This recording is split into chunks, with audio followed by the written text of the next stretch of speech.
It's time for Twit This Week in Tech. Great panel for you. We got Owen J.J. Stone, Wesley Faulkner, Dan Patterson from CBS News. Colonial Pipeline paid the ransom, but where'd the money go? Are you ready for the Pixel 6? We'll find out Tuesday. The question is Google ready for the Pixel 6? And they found the president's secret Venmo. I wonder if they used AirTags. It's all coming up next on Twit. Podcasts you love. From people you trust. This is Twit.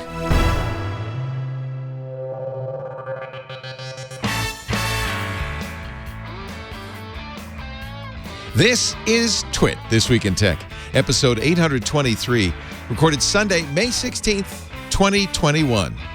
My sequel injection. This Week in Tech is brought to you by Casper. When it comes to a better night's sleep, Casper's new cooling collection has you covered. Focus on tomorrow. Let Casper handle the rest. Explore Casper products, mattresses, sheets, pillows, and more at casper.com/twit1. And don't forget to use the code TWIT1 for $100 off select mattresses. Offer excludes the snow mattresses. See casper.com for more details. And by Stamps.com. Stop wasting time going to the post office and go to Stamps.com instead. There's no risk for a 4-week trial plus free postage and a digital scale without any long-term commitment. Go to Stamps.com. Click on the microphone at the top of the homepage and enter the code TWIT. And by Worldwide Technology and Dell Technologies. With an innovative culture, thousands of IT engineers, application developers, unmatched labs, and integration centers for testing and deploying technology at scale, WWT helps customers bridge the gap between strategy and execution. To learn more about WWT, visit www.com/twit. And by ExpressVPN. Your data is your business. Protect it with ExpressVPN. For 3 extra months free with a 1-year package, go to expressvpn.com/twit.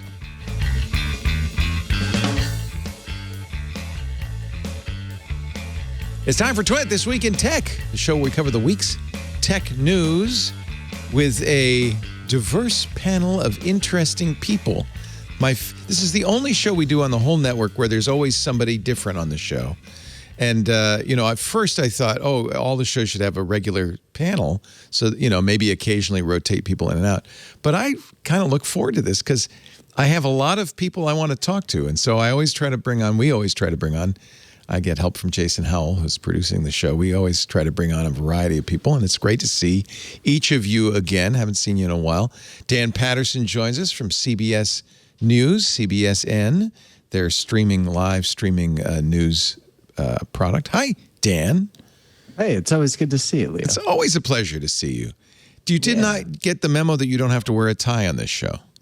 I got that memo, but I chose to wear You look sharp. I like it. Spring in the hot weather. Yeah. Was it for us or just in general? Yeah, why not? I mean, sometimes, very infrequently, a gentleman has to wear a tie. I agree. Sometimes. And you look like, an old school broadcaster, which is great. I love that. You got the I certainly the work Shure for microphone. Yeah, that's great. You look like a network guy.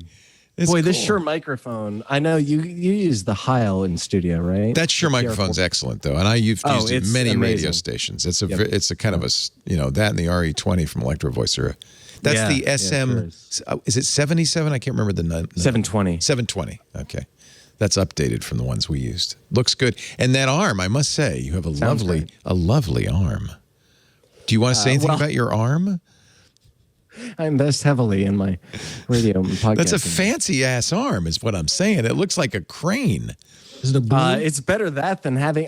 those booms that just fall. I know they sag. They're awful, and then you hear the springs on them go boing. Right, exactly. That's what I wanted to avoid. Do you know how many years of my life I spent in radio studios with faded wood consoles? Yeah. You wanted a nice place. That's good. When a old time radio guy like me or Dan designs their own place, it's a very different experience, I have to say. I started in radio in the 90s, which didn't sound old at the time, but I started with carts and cutting tape. Yeah, exactly. Oh, if you've cut tape, you're an old timer. Yeah. You're an old timer. Speaking of cutting tape, here he is, our UPS guy, direct from a live engagement making soap with his daughter, Owen JJ Stone. What are you just took your microphone off the arm. Is that your arm? I gotta put a new mic on now. I got a mic. I'm just over here with this Rode. I mean, I gotta upgrade back to my AKG 420. I'm sorry. I have Heil PRs everywhere in the house and everything. But for some reason, the interface doesn't work with Linux. I'm using a Sound Devices interface. So I just ordered, because so many people, including Scooter X in our chat room, have recommended the Audio Technica ATR 2025 or whatever, because it's I have USB. one of those in the box sitting up there. It's nice. I should sell it. You have? I would have bought it from you. I'll send it to you. No, it's too late. I already bought one. It's coming any day now. I got all Rode mics because I got the Rodes are nice. Caster Pro. Yeah, so those are nice. I went brand loyalty out here in these. Give me a little sound check. Let me see how it sounds. I don't sound good at all. You sound early fine. Voice. How you doing? You sound fine. And joining us, I don't look as good as Dapper Dan though. No, no one does. Look at that. How sharp. He looks like he works at IBM. You got to get a Think placard. That's right. Yeah. Is that shirt short sleeve? Do you have a pocket protector? No, but I should. Also with us, it's great to have him. Normally he's from Austin, Texas. He has relocated to Wisconsin. It's Wesley Faulkner, everybody's favorite developer advocate, and this is new. We were talking about it earlier, a neurodiversity advocate. Wesley and I were talking about how we can't focus very well. ADD. I think everybody in this business low man on the microphone pole. What do you got on your microphone pole? This is I don't know. It's an Uhura. It's a friend of mine gave it to me. You got a no name. It sounds fine. Your lighting great. is excellent. An excellent lighting. Thank you. Is that a real wood wall behind you, or is that a green screen? It's not wood. It is canvas. Oh, I nice. actually have a new one that I'm going to hang up. So this is going to be the last time you're going to see this. No, it looks good. I like it. I feel like you're. Oh my God! It deformed. No, I feel like you're in kind of like a Cape Cod barn. Like the whaling ship is going to arrive any minute now and offload its cargo of spermaceti or something. I don't know. Yes, my new one is going to be warmer wood. It's still going to be wood. It's going to be horizontal instead of vertical. Oh, fancy! It's nicer. It's bigger too, fancy. So I can sit a little bit. I can put it a little bit further back, so it's not so close to me. Also, want to welcome our chatters at the IRC, but also in our Discord, members of the Club Twit. Get special access to our Discord server, and we are on stage in the Discord server. So that means if you are in the audience, actually, I'm gonna promote myself. For some reason, I'm in the audience. If you're in the audience, you can raise your hand, and if you have got a comment or something you'd like to say about anything we're talking about, we'll see if we can integrate that in. I want to do more of that because it's so fun to have those audio comments. A lot of times as we're talking, I feel like, we're not the only people who have opinions on these topics. Speaking of which, topic number one, the Colonial pipeline. Oh, and you had some great pictures. In fact, some people thought it was you, of people in the Southeast storing gasoline in plastic bags in their trunk. There was some severe hoarding going on in the Southeast because of this ransomware attack on the Colonial pipeline. And it's that picture obviously is I was from 2009 in Mexico, so it came from somewhere. But it wasn't from. Oh, you're kidding! Oh, that's hysterical. Wasn't from current events either. It's from I literally Googled gas and trunks for funsies to find something because I knew somebody had done it, and I stumbled across that picture and then. Well, okay, truth in advertising. So we don't know, but apparently that is not. Not actually happening. Although we were talking about this on Wednesday, and I think it was Jeff Jarvis who pointed out that really the panic was a media-inspired panic, much like the toilet paper panic of aught 20, yes. Because the pipeline itself wasn't down for very long. It was down for a few days. And the ransomware attack actually hadn't hit the operations. The pipeline was closed in an excess of caution. The attack was on the IT department. However, who knows what the truth is, because Colonial Pipeline also said they did not pay the ransom. But now, according to Bloomberg, oh, yes, they did. $5 million in ransom shortly after, like on Thursday, like the day after the attack. They rushed to pay the hackers. And we have the same sourcing on that as well. Even though they were very quiet as this was happening. And look, I can understand any business that's hit with a ransomware attack, whether you're a small SMB or a huge critical infrastructure company like Colonial. You don't want to talk about this because it's embarrassing. Business. Yeah, and it's embarrassing. But we had 3 sources. Bloomberg went up before CBS did, but they were telling the public one thing and in private doing the exact opposite. Well, and then here's an article from Elliptic, which is a company that offers solutions for people who are hit by ransomware. They trace the Bitcoin wallet. Sometimes people think that Bitcoin is anonymous, and the owner of the account might not be associated with the account number, but the account number is on the blockchain. So you can see if for instance, if I say, here's my Bitcoin wallet, give me money, people can see how much money went in that Bitcoin wallet. So we know that the DarkSide Bitcoin wallet has received according to Elliptic, 57 payments from 21 different wallets since the beginning of March, in the last couple of months. Some of them, it looks like on Friday, 75 Bitcoin coming from the Colonial pipeline. What is 75 times 50,000? I just want to clarify and just jump in here. The ransom did get paid, but it's a possibility that they did not pay the ransom. So both can be true. Who else would have paid it? Well, if they had some sort of hacking insurance, their insurer, and the insurance paid for it, then they could say both. They can claim both. Strictly speaking, it was true. They didn't get paid. Although one of the things we're seeing as a outshoot of this and other recent ransomware attacks is increasingly insurers are saying we're not going to pay Bitcoin. We're not going to give anybody cryptocurrency for paying back ransoms. And regardless as to who actually made the payment, somebody made some money. These guys made a lot of money.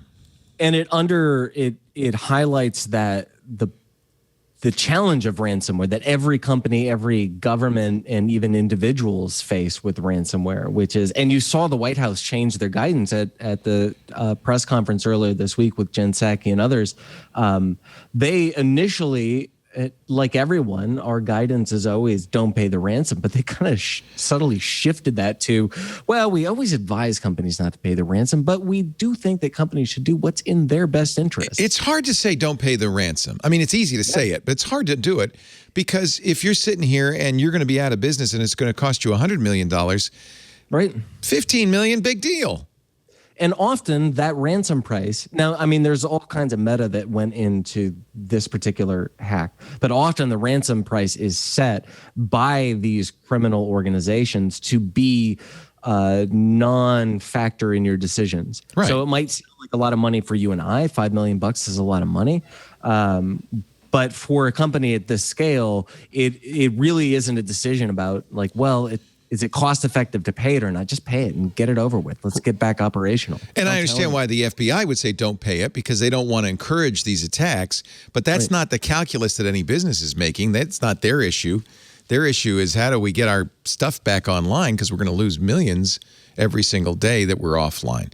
So I understand. It's not just getting back online. It is also some of this data gets exfiltrated from their servers. And if it got released onto the open web, it could cause a lot of havoc. So it's not just getting up and running, it's making sure that it doesn't get out. Yeah. And that's what DarkSide specializes in. They don't just exfiltrate their data. And there are a couple other groups that operate in a very similar way. They're kind of competing in a similar market. You know, Maze, I think, Ragnarok or Ragnar.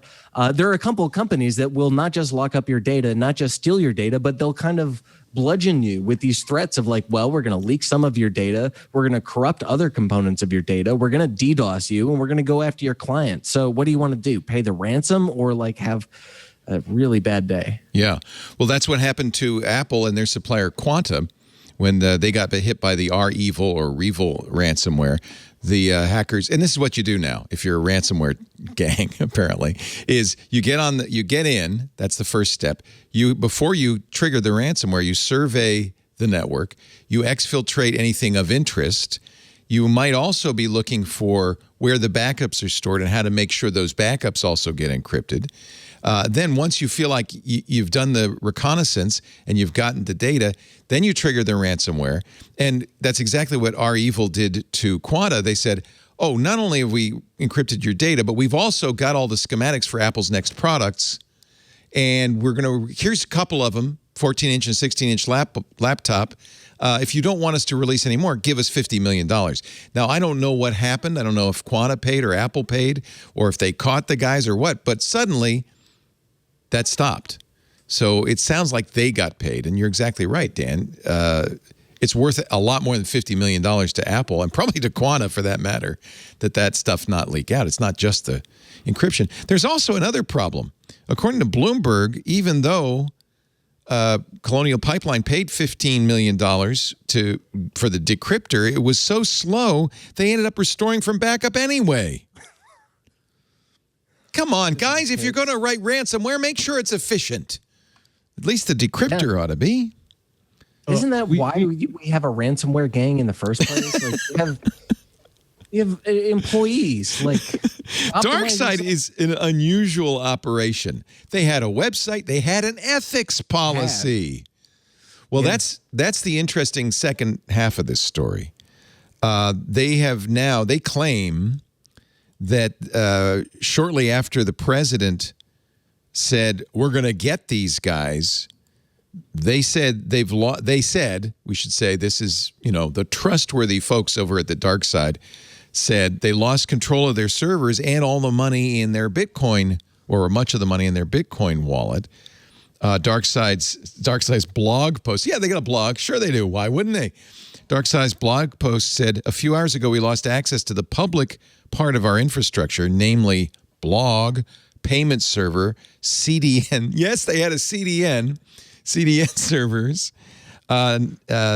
This is DarkSup speaking, the operator of the ransomware. Now these servers are unavailable via SSH and the hosting panels are blocked. Apparently some cryptocurrency funds were withdrawn. Now experts have said, well, it's possible, SEAL Team 6 found the servers and took them down. It's also possible that apparently it happens enough that there's a name for it, an exit strategy, that the DarkSide guys thought, now would be a good time. I don't know, what do they do? Now would be a good time to get out of the business. And oh, by the way, instead of paying the affiliates, because DarkSide is ransomware as a service, so they have other people who use their software. Those people pay a percentage back to DarkSide. Actually, it goes the other way around. DarkSide gets the money and then gives the people the money and keeps a little bit of it. So instead of paying off the affiliates for this successful attack, they're just making off with the Bitcoin and pretending that they lost it all. What do you think? So they blame the government, flip the table, and everybody runs out. And just in general, every American I know at least has heard the term, we don't negotiate with terrorists, but we do. Oh, okay. We better. Yeah.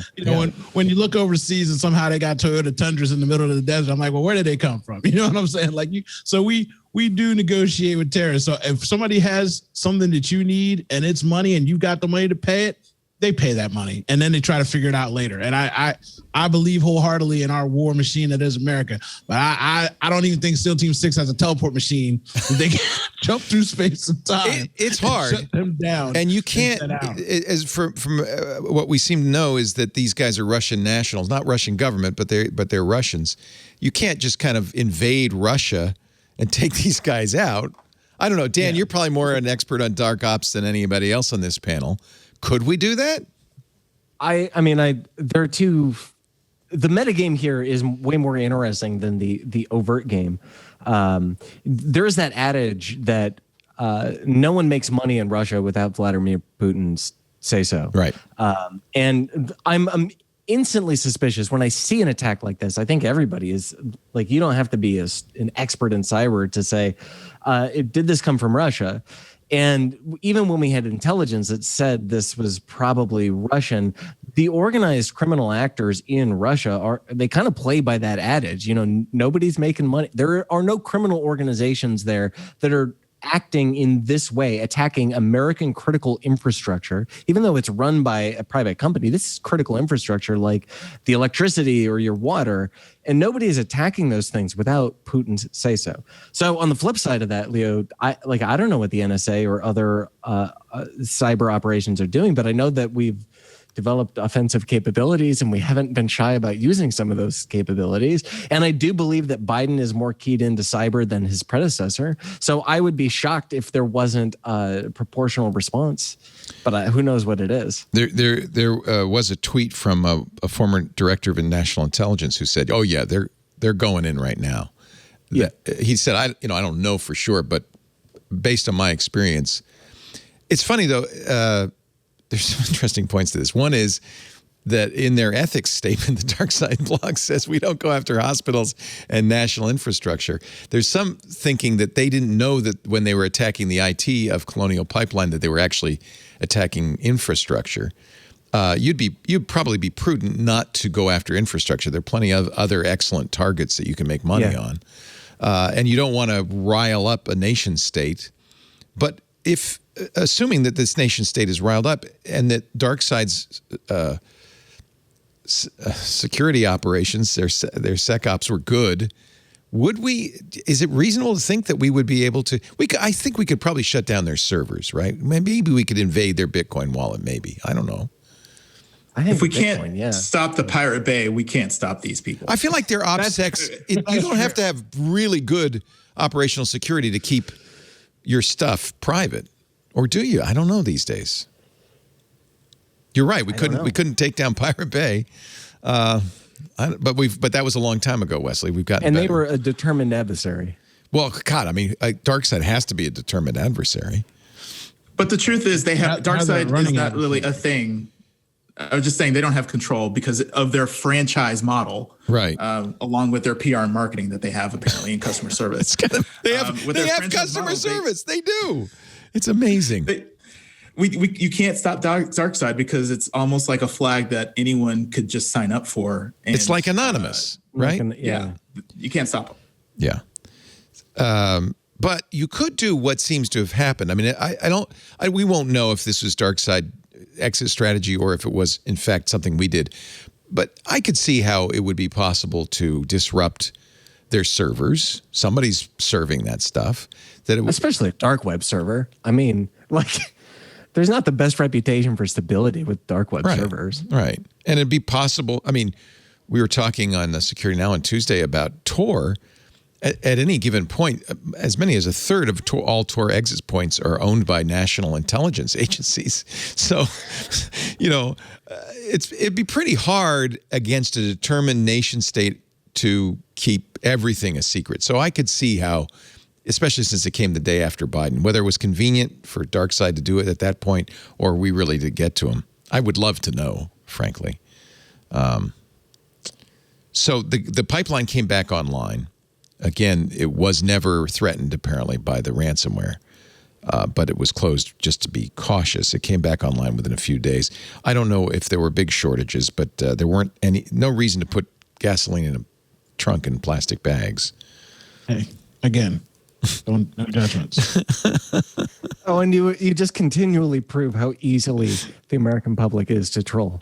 That's really what we've proven, isn't it? Yeah, but there were people putting them in Lowe's containers. I love this Florida Tesla that has. Great. Why do you have gas? Or maybe he has a lawnmower or something. I don't know. Maybe it might be a bike rack. And he just threw some gas containers. And this one you're saying is fake. That didn't really happen. And look, I sold out. That looks so scary. First day, $125 a bag. My favorite comment was, "How did you close the trunk?" I said, "With a lighter in one hand and a cigar in the other." Is this one? You said you just Googled this, so is this one from? This was real. This is down to North Carolina or somewhere. Okay. He's filling up Lowe's paint buckets. The other one's down south. Yeah, that one's real. That's a famous one. I saw that all over Reddit. I'm like, what are we doing? And they had to put a cap on. You can only get $30 for gas because of people like this. I don't understand Americans. Like we need a better education system here. We are easily trolled. And it's not even like quote unquote the media. I saw so many people on Facebook regionally that they don't watch the news, but then other people jump in their comments and start telling them, "You got to get gas now." And I'm like, well, that actually is an interesting point, because social media is designed to spread rumors, panic rumors, right? Yeah.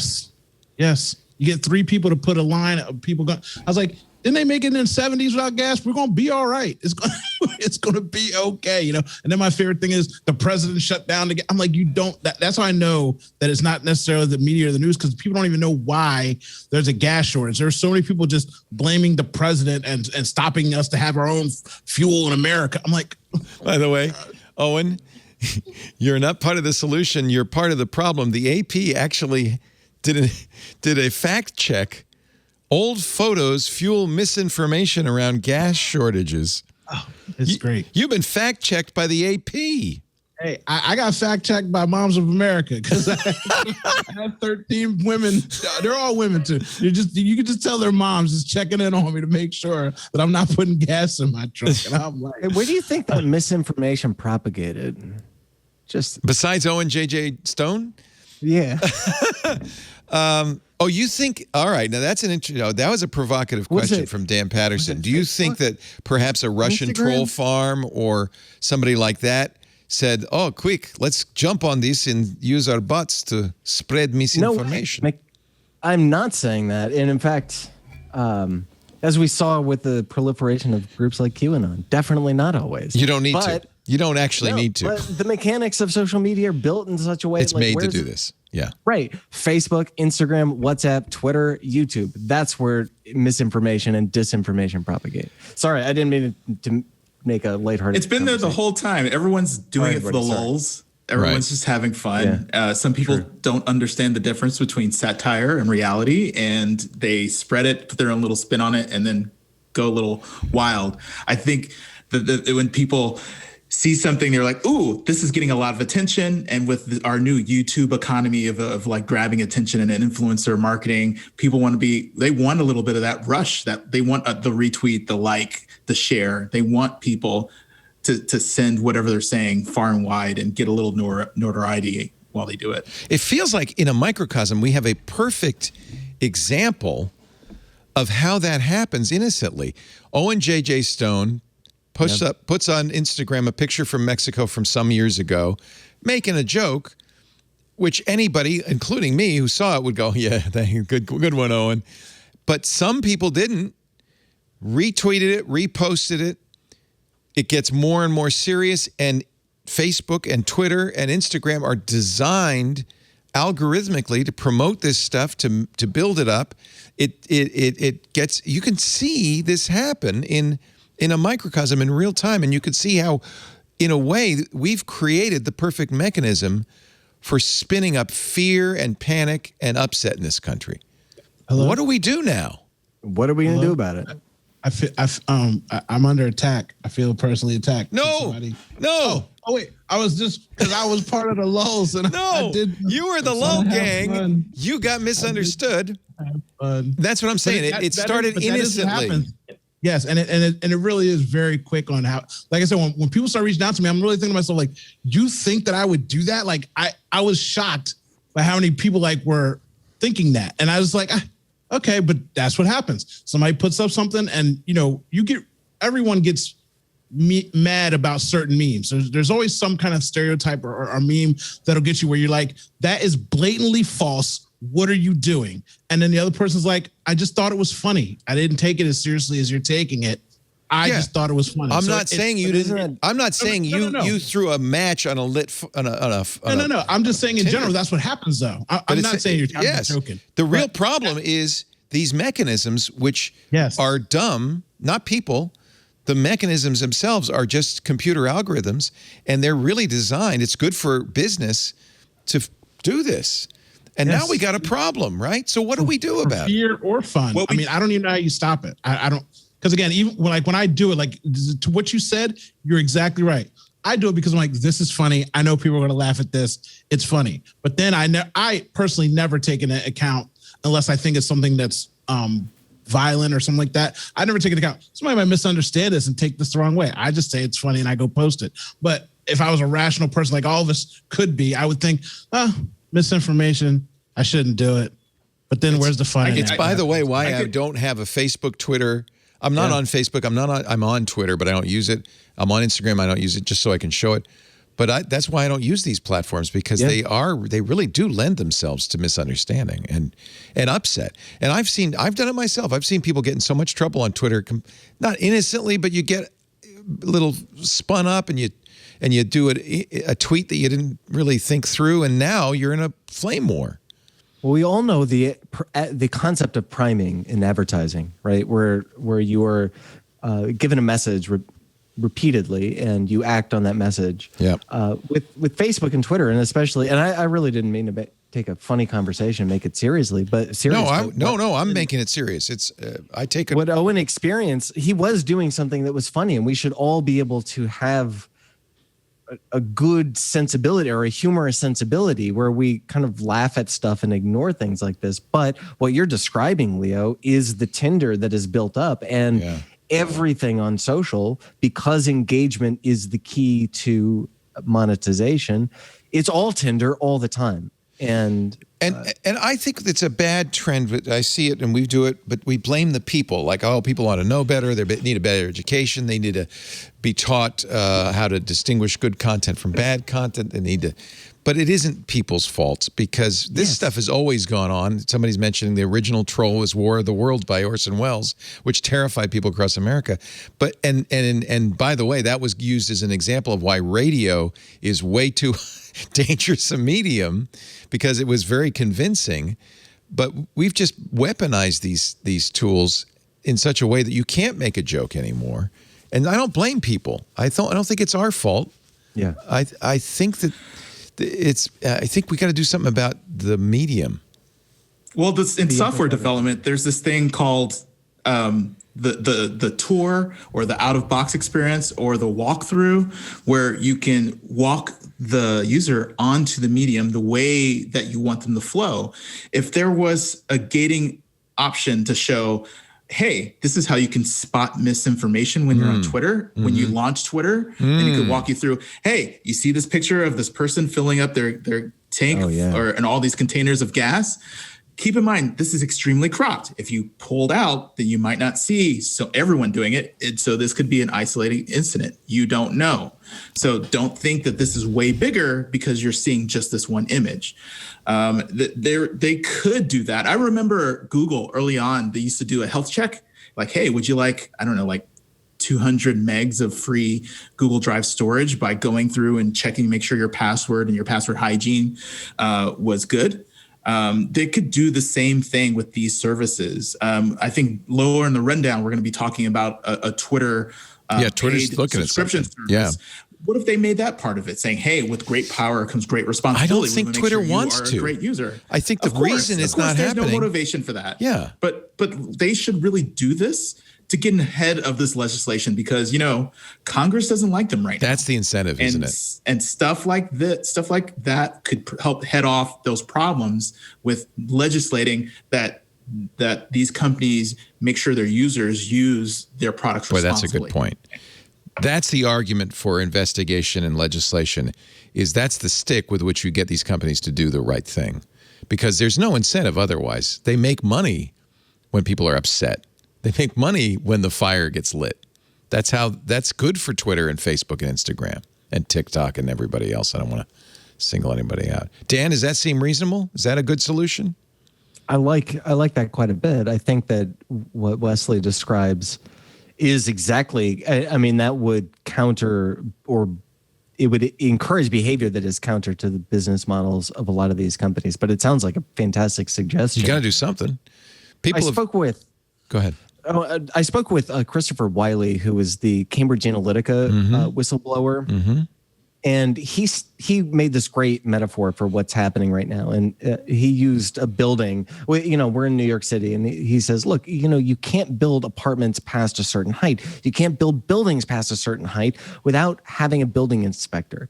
And if you want to go up and down in those buildings, you definitely need an elevator. Well, are you going to get into an elevator that has not been tested for safety?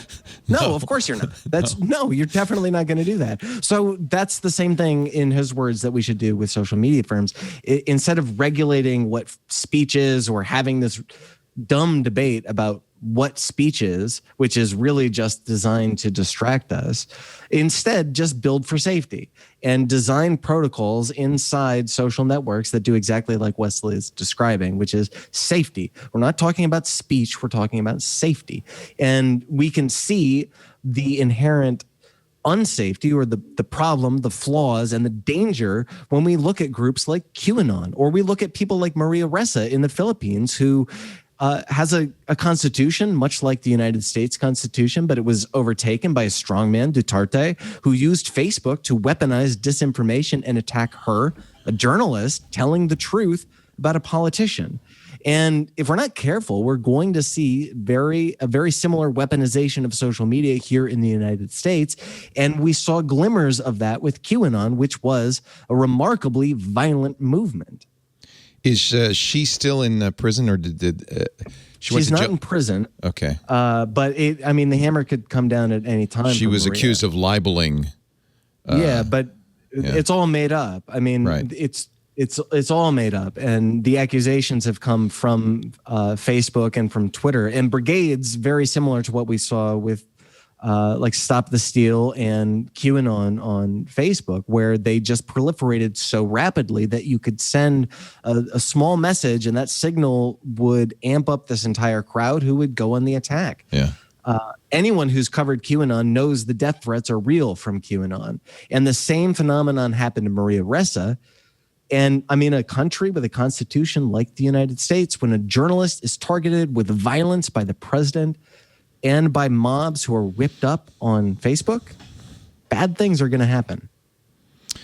Sorry, that sounded way more moralistic than I. No, I think it's good. Sorry. We go back and forth all the time on all of our shows about government regulation. And there's different points of view on this. There's some people who say, technology's brought us so many gifts, we should be very slow to try to regulate these companies. All the way to people saying, you're going to break them all up or put them all out of business because they're a blight on the humanity. And I go back and forth. The history of government regulation of technology is not good. But at the same time, you're never going to get Mark Zuckerberg to give up the algorithm and give up the traffic and the attention he gets. So you're going to have to give him a stick. There has to be something that threatens them, so that forces them to do the right thing, I think.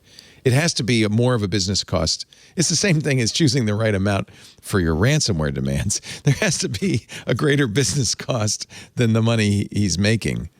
Otherwise, he's just going to thumb his nose at it. And that's exactly, even when he gets, you see fines in the EU for companies like Apple for $15 million, and it's like, okay, here, fine.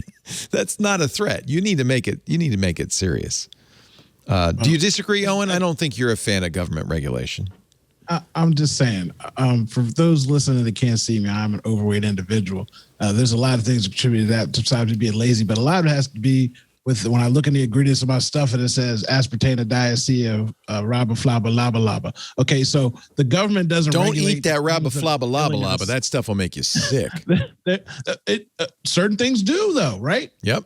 Cancer rates are higher. Everybody's spraying their face with all kinds of stuff. We're putting chemicals on our bodies every day, and the government allows us to do it, and they allow companies to get away with shortcuts to do it so they can make money. And once they find out that something's wrong with it, they go pay a little claim or a little fee or a fine, and then the people that suffered through it get like $40 or something on a class action suit. Okay. We've ruined water in this country. We're trying to privatize it, electricity, like all kinds of things that are just bigger than the internet that the government hasn't seemed to fix yet. So I don't know if I'm really relying on them to fix or threaten the internet to fix the things that we have going on online. You know what really works?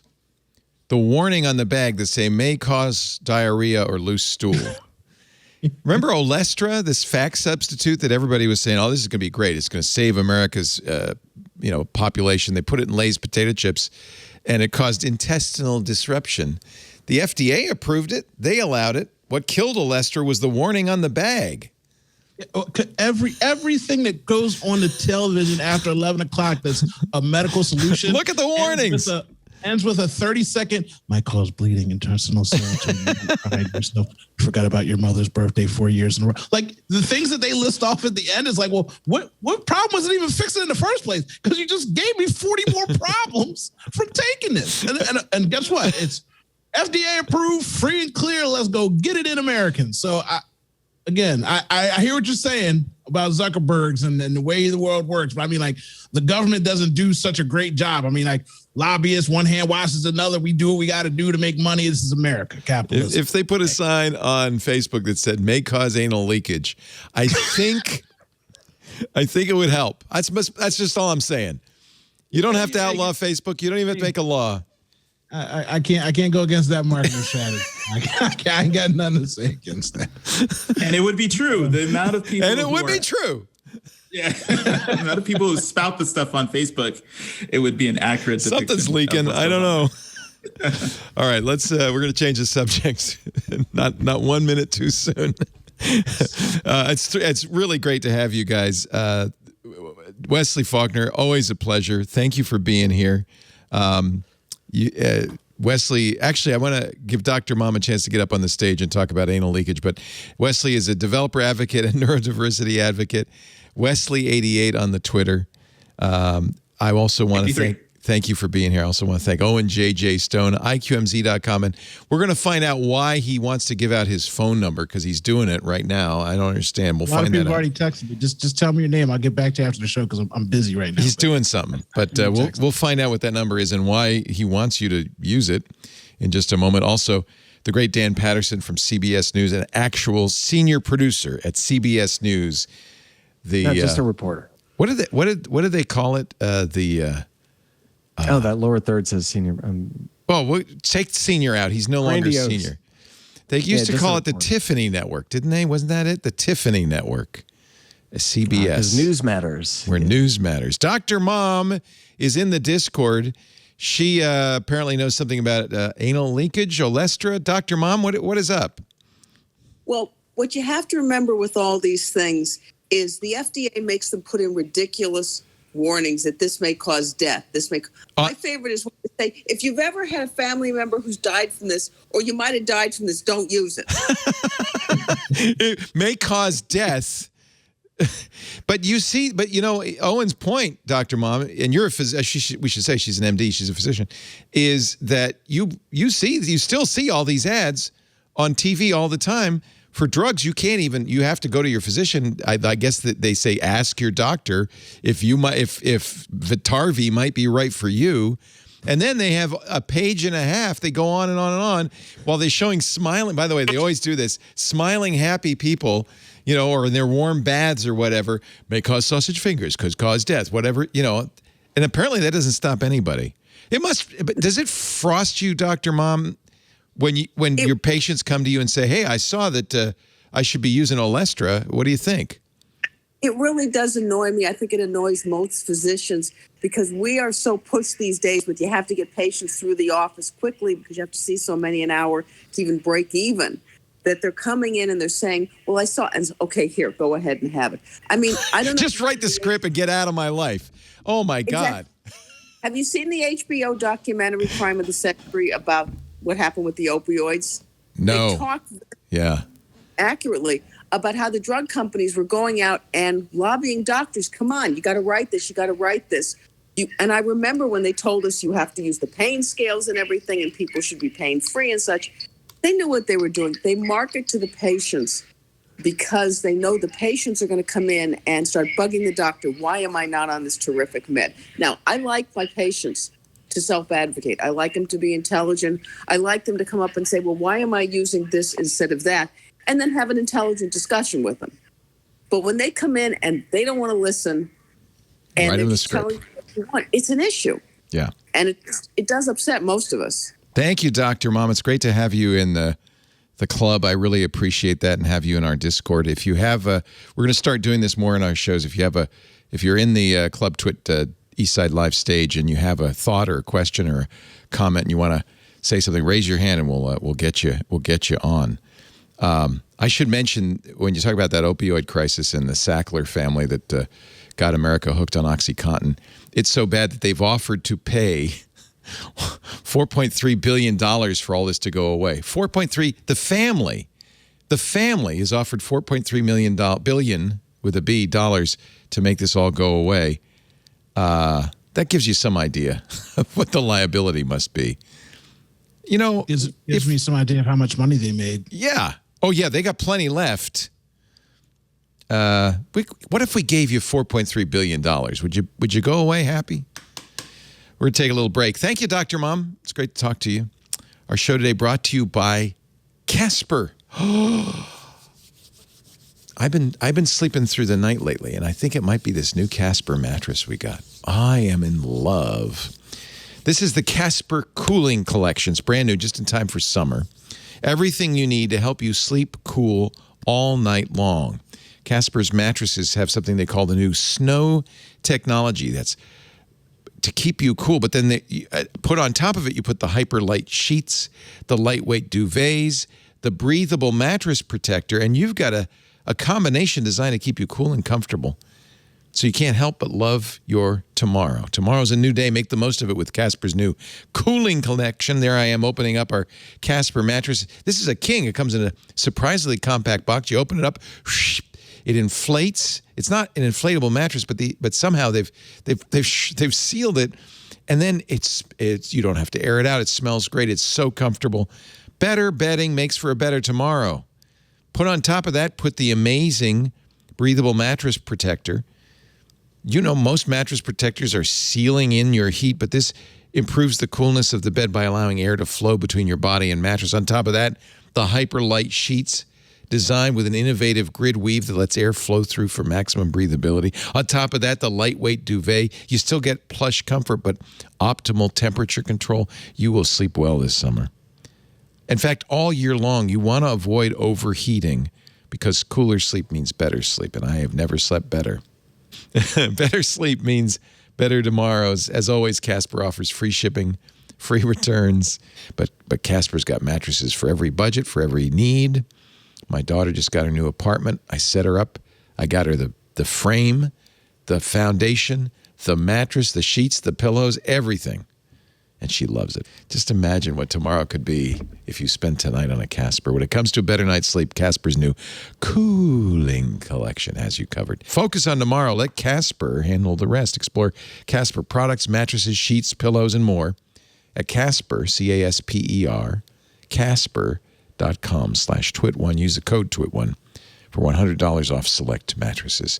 That's twit and the number 1, TWIT1. $100 off select mattresses. Offer does exclude the snow mattresses. See Casper.com for more details. Thank you, Casper. Uncle Leo. Yes? I'm not going to run and go get my pillows again because, I got the Casper pillows, and I do have the hyper sheets.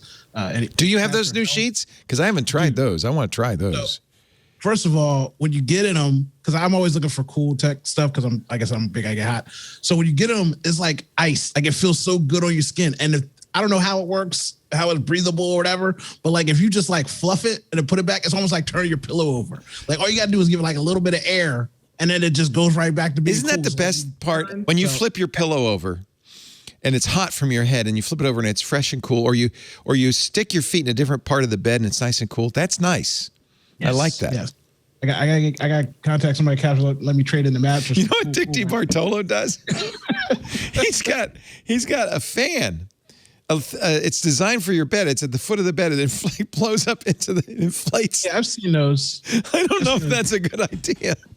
That kind of freaks me out. I don't need that kind of. I'm not trying to. Yeah, I don't know about that. These sheets, all I got to do is fluff them. I'm good with the fluff. Fluff the sheets. That's all you need. And by the way, I should mention in that Casper ad, cat not included. That's my cat. It does not come with a mattress.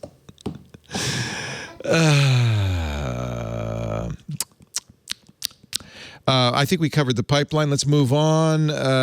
Apple this past week turned on their ATT, their application tracking stuff, 96%, according to Flutter, which does these kinds of metrics, 90% of iPhone users who have the new iOS 14.5, 96% said when asked, no, don't track me. This is exactly what Facebook was terrified of. But there's an interesting side note to this, and it goes along. So Apple says, no, we won't let anybody track you. We're privacy first. Google says, no, we don't. Nobody wants third-party cookies. Chrome will not use them. In fact, not only that, Chrome's going to invent this new thing called Flock that will keep you private. It will keep you anonymous. Great piece. I wanted to give him credit from Eric Benjamin Seufert, Mobile Dev Memo content at mobiledevmemo.com. Titled, Apple Robbed the Mob's Bank. What he's pointing out is that Facebook, Google, Apple, all are first parties. They're not third parties. When you see ads on those platforms, they're served by those companies. And none of this slows down first-party data collection. And in fact, Apple knows everything about you. Facebook knows everything about you. Google knows everything about you. And they are not doing anything to stop that. So, my proposal to the panel here, my question to the panel here is this hypocritical? I'll ask you first, Wesley. Is this hypocritical for Apple or Google to say, oh, yeah, we're not going to have any more tracking? Or is it pulling up the ladder and saying, yeah, we got everything we need. Good luck to the rest of you. There's always going to be this thirst for data. And these companies who want to control that data, they'll have a lot of the power. But for fountains that are cut off, like from Facebook, they'll still be able to get it from even your carrier. From all these other sources. They already have this data and they'll continue to collect it. They just have to have other means. I think Apple is just giving a false sense of security, saying that we are more secure. And also, I think part of that same story, or a story later, is that they're now going to be selling ads on on the App Store. Oh, Apple's going to sell ads to people. Yeah. So they just want more control, and they think lack of control from these other sources, if they can prop up their value, and it's just another way of delaying the inevitable. The companies are going to get this data. They may not get it from Apple, but they'll still have access in some other ways. And I should point out, but it's nice though. It does feel nice to be able to say, no, you can't have my data. But that's going to, of course, just like everything in tech, it's going to hurt the smaller players more than it is the bigger outfits. That's the point. I mean, you may click this button in iOS 14.5 that says, this is the button you see. Allow Facebook to track your activity across other companies' apps and websites. And you can say, ask app not to track or allow. Of course, everybody, 96% are clicking ask app not to track. You can click that, but that doesn't stop Facebook from knowing everything you get. You're giving them all this information anyway. And Facebook may not give this to advertisers. They gave it to Cambridge Analytica. Although, actually, I'm going to ask you, since you talked to Christopher, Dan, there's some evidence that Facebook Analytica was BSing everybody anyway, that they didn't really know. If Facebook didn't give data to Cambridge Analytica, Cambridge Analytica stole used it. Everything. Well, they stole it for sure, but they stole it using tools that were openly available to them. Yeah, quizzes. Yeah. Well, the quiz was the front end, but what that quiz allowed them to do is use the Facebook API to get not just your profile information, and a lot of times information marked as private, but it's your friends and your friends of friends. And they used not just the data, but they were able to develop maps of social relationships and maps of habits and behavior. And I think that might be what you're getting at with Apple and with Google. Anytime they say, we'll turn off or this isn't an important data source, believe them, right? Google saying, we'll turn off third-party cookies. Because they don't care. Right. They definitely don't care. And I would submit that Facebook never wanted to give Cambridge Analytica that data because that's their secret sauce. What they want to do is sell Cambridge Analytica, or in this case, the Trump campaign, access to this information without giving them the information. So they say, and the campaign used it very well in 2016, okay, if you want to target voters in this demographic, in this area, who perhaps are gun supporters, okay, we're not going to tell you who that is, but you can buy ads against them. Which is, to Wesley's point, and the point that Facebook makes pretty openly. Look, I disagree with Facebook quite often, and I get into heated discussions with them, but they made very accurately the point that this change by Apple will also hurt small business. I asked them why, and they say, well, it hurts their ability to target. Like us big companies, we can target because we have all of these different options. See, Dan, I'm trying to figure out why Facebook took out those full page ads and everything. I mean, I think Facebook just didn't want it to happen. Oh, they're terrified. And so they used this, I think, red herring to get people to, but it didn't work, by the way. Everybody's still clicking that button. But Facebook can still collect so much information that when a small business wants to buy an ad on Facebook, they're still going to be able to buy an efficient ad. This is not cutting that off. All this is cutting off is their ability to see what other apps you're using and to follow you geographically. And as you said, Wesley, they could still buy that information from plenty of other places. Why is Facebook so worried about this? I think they can make this up. There's just one more data source.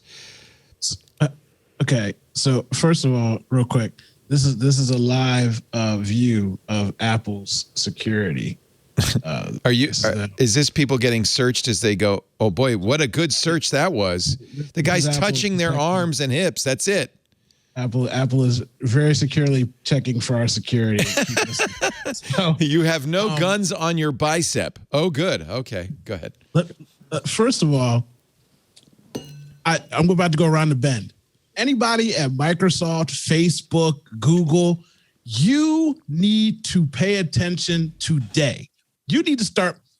Right now, Microsoft makes a Xbox 360 at Xbox. They lose money on it all the time, just so they can be in the market to try and get market share. They don't make any money from it, but they do it. Actually, they need to get back into not to interrupt you, but we have just learned that Microsoft, even after they sell the console and all the games, still doesn't make any money. Okay, go ahead. That's what I said. They're operating at a loss. They are not making any money. We found this out in the Apple Epic trial. Microsoft admitted, Xbox has never made any money. They're making no money. They need to get back and they need to go steal anybody they can from Apple and start making phones again and make good phones. They need to get into the market. Apple right now is the mafia. Apple's like, look, our own chips, our own processors, our own RAM. You're out. We're cutting you at the knees. Bye-bye, Intel. Want marketing?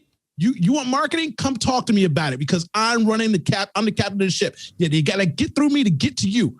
Apple is about to mess up a lot of people in this industry. And though it might seem like it's not a big deal and their reasoning for doing it, yes, all these companies are evil. But Apple right now is just like the mafia. They are moving How is Apple doing anything different than Google and Facebook? In every case, Facebook, Google, and Apple are all saying, if you want to get to our users, you come to us. We'll sell you access, but you have to buy it from us. Most people go to their phones, and Apple has such a large market share of phones, of people, that you are going through them. Like, again, I'm seeing the long con in this, and I'm looking, like I said, I'm looking way around the bend on things that Apple's trying to do and manipulate the markets to benefit themselves and only themselves, it seems like. It's just, I don't know. I feel like everybody else needs to start teaming up against Apple because Apple's got a plan. It's, this isn't the first step. I mean, the last step. This is the first step. Yeah. They also just released these terrifyingly accurate, or at least according to our headline, little IoT devices that are dirt cheap, and you can throw in all sorts of stuff, and they'll. Yeah, I got one in my pocket. If anybody wants to track me, Where'd you put it? By the way, I think those are hacked already, right? Yeah, they've been hacked. Exactly. Yeah. There's that whole stalking thing, but any one of these is potentially. I mean, any Bluetooth tracker could be used for stalking. Frankly, you want to stalk somebody, just get something on their phone. That's a much better way to do it. Go ahead. I'm sorry, Wesley. Facebook doesn't really. They do care about this Apple change, but it's less so because it's kind of universal. They're not losing anything that everyone else is not losing. What they're really scared of is a trend of these features rolling out on these different providers. If everybody does it, and everyone locks up, then they just don't want that trend to happen. So they're trying to stop it right now, or at least give it some friction to slow it down. But the truth is, it's just work on their side to integrate more services and more data pipes to kind of like fluff up profiles. So they can work around this new Apple change, but they just want it not to be the first domino in a set that kind of removes slowly their power. I wonder if Facebook, which is notorious for being very paranoid and buying up anybody or shutting down anybody that could compete with them, I wonder if Facebook actually feels the same way Owen does, that the real threat in the real long run is a monolithic Apple that controls the entire platform and controls all the data from that platform. Do you think that's kind of Epic's argument too, right? It is Epic's argument. It's a shame that it's Epic arguing that. I'm arguing it too. I'm down here. Spotify's arguing it. Proton Mill's arguing it. Yeah. Hay is arguing it. That's true. Is it the App Store? I mean, most of those are afraid of the App Store, right? Yeah. The argument, each of these other companies have different ancillary grievances with Apple, but it's kind of their fear. I mean, the long game is what Owen points out rightfully. Like, everybody is kind of afraid of a monolithic Apple. What Epic is contending and what others contend is that Apple says the iPhone competes along with the PlayStation and the Nintendo Switch. And if you don't want to play Fortnite on the iPhone, you can play it on any number of competing devices. Epic is arguing that the iPhone is itself a market, and the App Store is on top of iOS. These are all unique markets, and Apple has all of these locked up. And because of that, they have created a monolith that is the iPhone. And then you switch to the services that Apple is now selling, and you have this entire ecosystem. It's really what just Owen is describing, this ecosystem, monolithic Apple, where you want anything, you got to come through me. Yeah. It's funny. For years, when Microsoft was such a dominant monopoly and Apple was the second weakling, I said, if you think Microsoft's bad with their monopoly, just be glad Apple doesn't have it. And now that Apple does, I think I was right. I was just going to make that point that Apple's the new Microsoft. Yeah. In some ways, the downfall of Microsoft wasn't them being too aggressive, is that they were so dominant and people felt like they had to use it, not necessarily that they wanted to use it. Yeah, nobody has to use Apple stuff, do they? As they lock in their ecosystem, people are going to start feeling that way. Yeah, you want to. And as soon, and we're already hearing like some people are saying that some Microsoft laptops are better than Apple laptops on some regards, especially when the butterfly keyboard fiasco happened. If people feel more locked in, when a competitor comes up with something that's better, people will start jumping ship because they will stop having to use that hardware stack that might be closed and might jump into an open ecosystem that works with a variety of different kind of products. Oh, I wish it were it's true. Just like Apple is just so good right now. I wish that were true, Wesley. At that point. Yeah. But it still can happen. But just Apple's really good right now. We are not at the tipping point where people are trying to jump off. But like we're going to talk about like Google and their next Pixel having their own SoCs. People are learning this playbook. You see Microsoft making their own SoCs. Yeah. It's the return of the silo. It's going to happen. It's going to happen. They're going to lose their advantage. It may not be today. It may not be next year, but it's going to happen. If people feel locked in, they're going to just jump ship when there is a viable number one solution outside of that ecosystem. These AirTags are a really good example. They're the best because of a billion iPhones. If you live in the Apple, and if you don't have an iPhone, it's much easier to stalk people who have Android phones. And so you better get an iPhone to defend yourself against them. And if you don't have a modern iPhone, then you can't point your iPhone to find out where your keys fell under the sofa. Everything works better if you live in Apple's beautiful, warm, and they just killed Tile. And they basically killed Tile. Well, I just bought AirTags. I got to partner with Tile. Tile did something interesting, though, to save themselves. Before we get onto that, hold the thought. I want to let Taylor Sunderhouse, who has raised his hand in our Discord, to comment. Hi, Taylor. Hey, guys. Hey, I just had a thought, and I was kind of doing the math on this in my head as you guys were talking. So compared to most platforms like Google and others, Apple takes tight control on everything. Their app store, what goes on their phones, all this different type of stuff. And because of that, I think they can easily implement kind of the privacy aspect because they retain most control. But I'm wondering here lately, with the Epic and Apple lawsuit and this new privacy implementation they did about tracking, I wonder if it's more about control over privacy. So I just kind of wonder. That's exactly what we're saying, Taylor. I think you nailed it. Which is, Apple will paint it as we're doing this for you, we're protecting you, but interesting side effect is it gives them absolute information and absolute control over that information. So there's a benefit to Apple that is different from just being the nice, friendly privacy company. Is that what you're saying? Agreed, and I really hope that Apple doesn't go in the advertising model either with. Well, it looks like they are. That's what's really interesting. They're starting to sell ads now. Do you remember iAd? Yeah, iAds failed, but yeah. So in one way, people have said, well, Apple only is doing this because they don't have an ad platform. Well, interesting. They are selling ads again.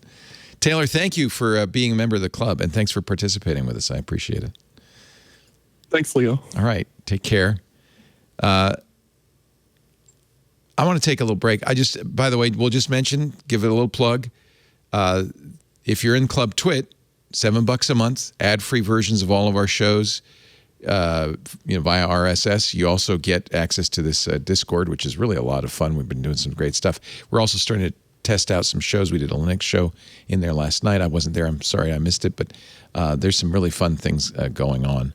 And then, of course, there's the Twit Plus feed, which is stuff that fell on the cutting room floor, specials. We are going to be doing, and I think we'll do it in public for sure, Andy Weir, who I've interviewed both times on his last two books, The Martian, which was an incredible book and a motion picture, and then his most recent was Artemis. He's released a new book called Project Hail Mary. John, you finished it. I'm halfway through. I can't put it down. And as soon as I started reading, I said, get me Andy Weir. And I think we're going to interview Andy Weir on Friday. So the show that we used to do, that we interviewed Andy on in previous times, was Triangulation. But we canceled that show because of lack of listenership and mostly lack of ad support. Now, thanks to the club, we could do stuff like that, shows like that. So we will do that. We'll do it. I think I haven't heard back from Andy yet, but I believe we're going to do it 3 p.m. on Friday Pacific, 6 p.m. Eastern, 2200 UTC. John, make sure we get the fireplace fired up for that. And then and we'll put it out on I guess we'll put it on the Triangulation feed and events feed. But there is a benefit for Club Twit members. If you want to ask a question, we're going to spin up a live stage as we've done this time. And we will give people a chance to ask Andy Weir questions during the interview as well. So another benefit to Club Twit. If you want to know more, twit.tv/Club Twit. That's it on my self-serving stuff. I know, Wesley, you're an open source advocate. You believe in non-proprietary. I wish I could say that the future was in open and non-proprietary stuff, that things like iMessage would interoperate with Android messages, and we would live in this magical world where there weren't silos and walled gardens. But it's pretty clear that, at least for the short term, walled gardens are the most profitable thing to do. And as you point out, I think all three companies, Microsoft, Google, and Apple, are moving strongly in that direction.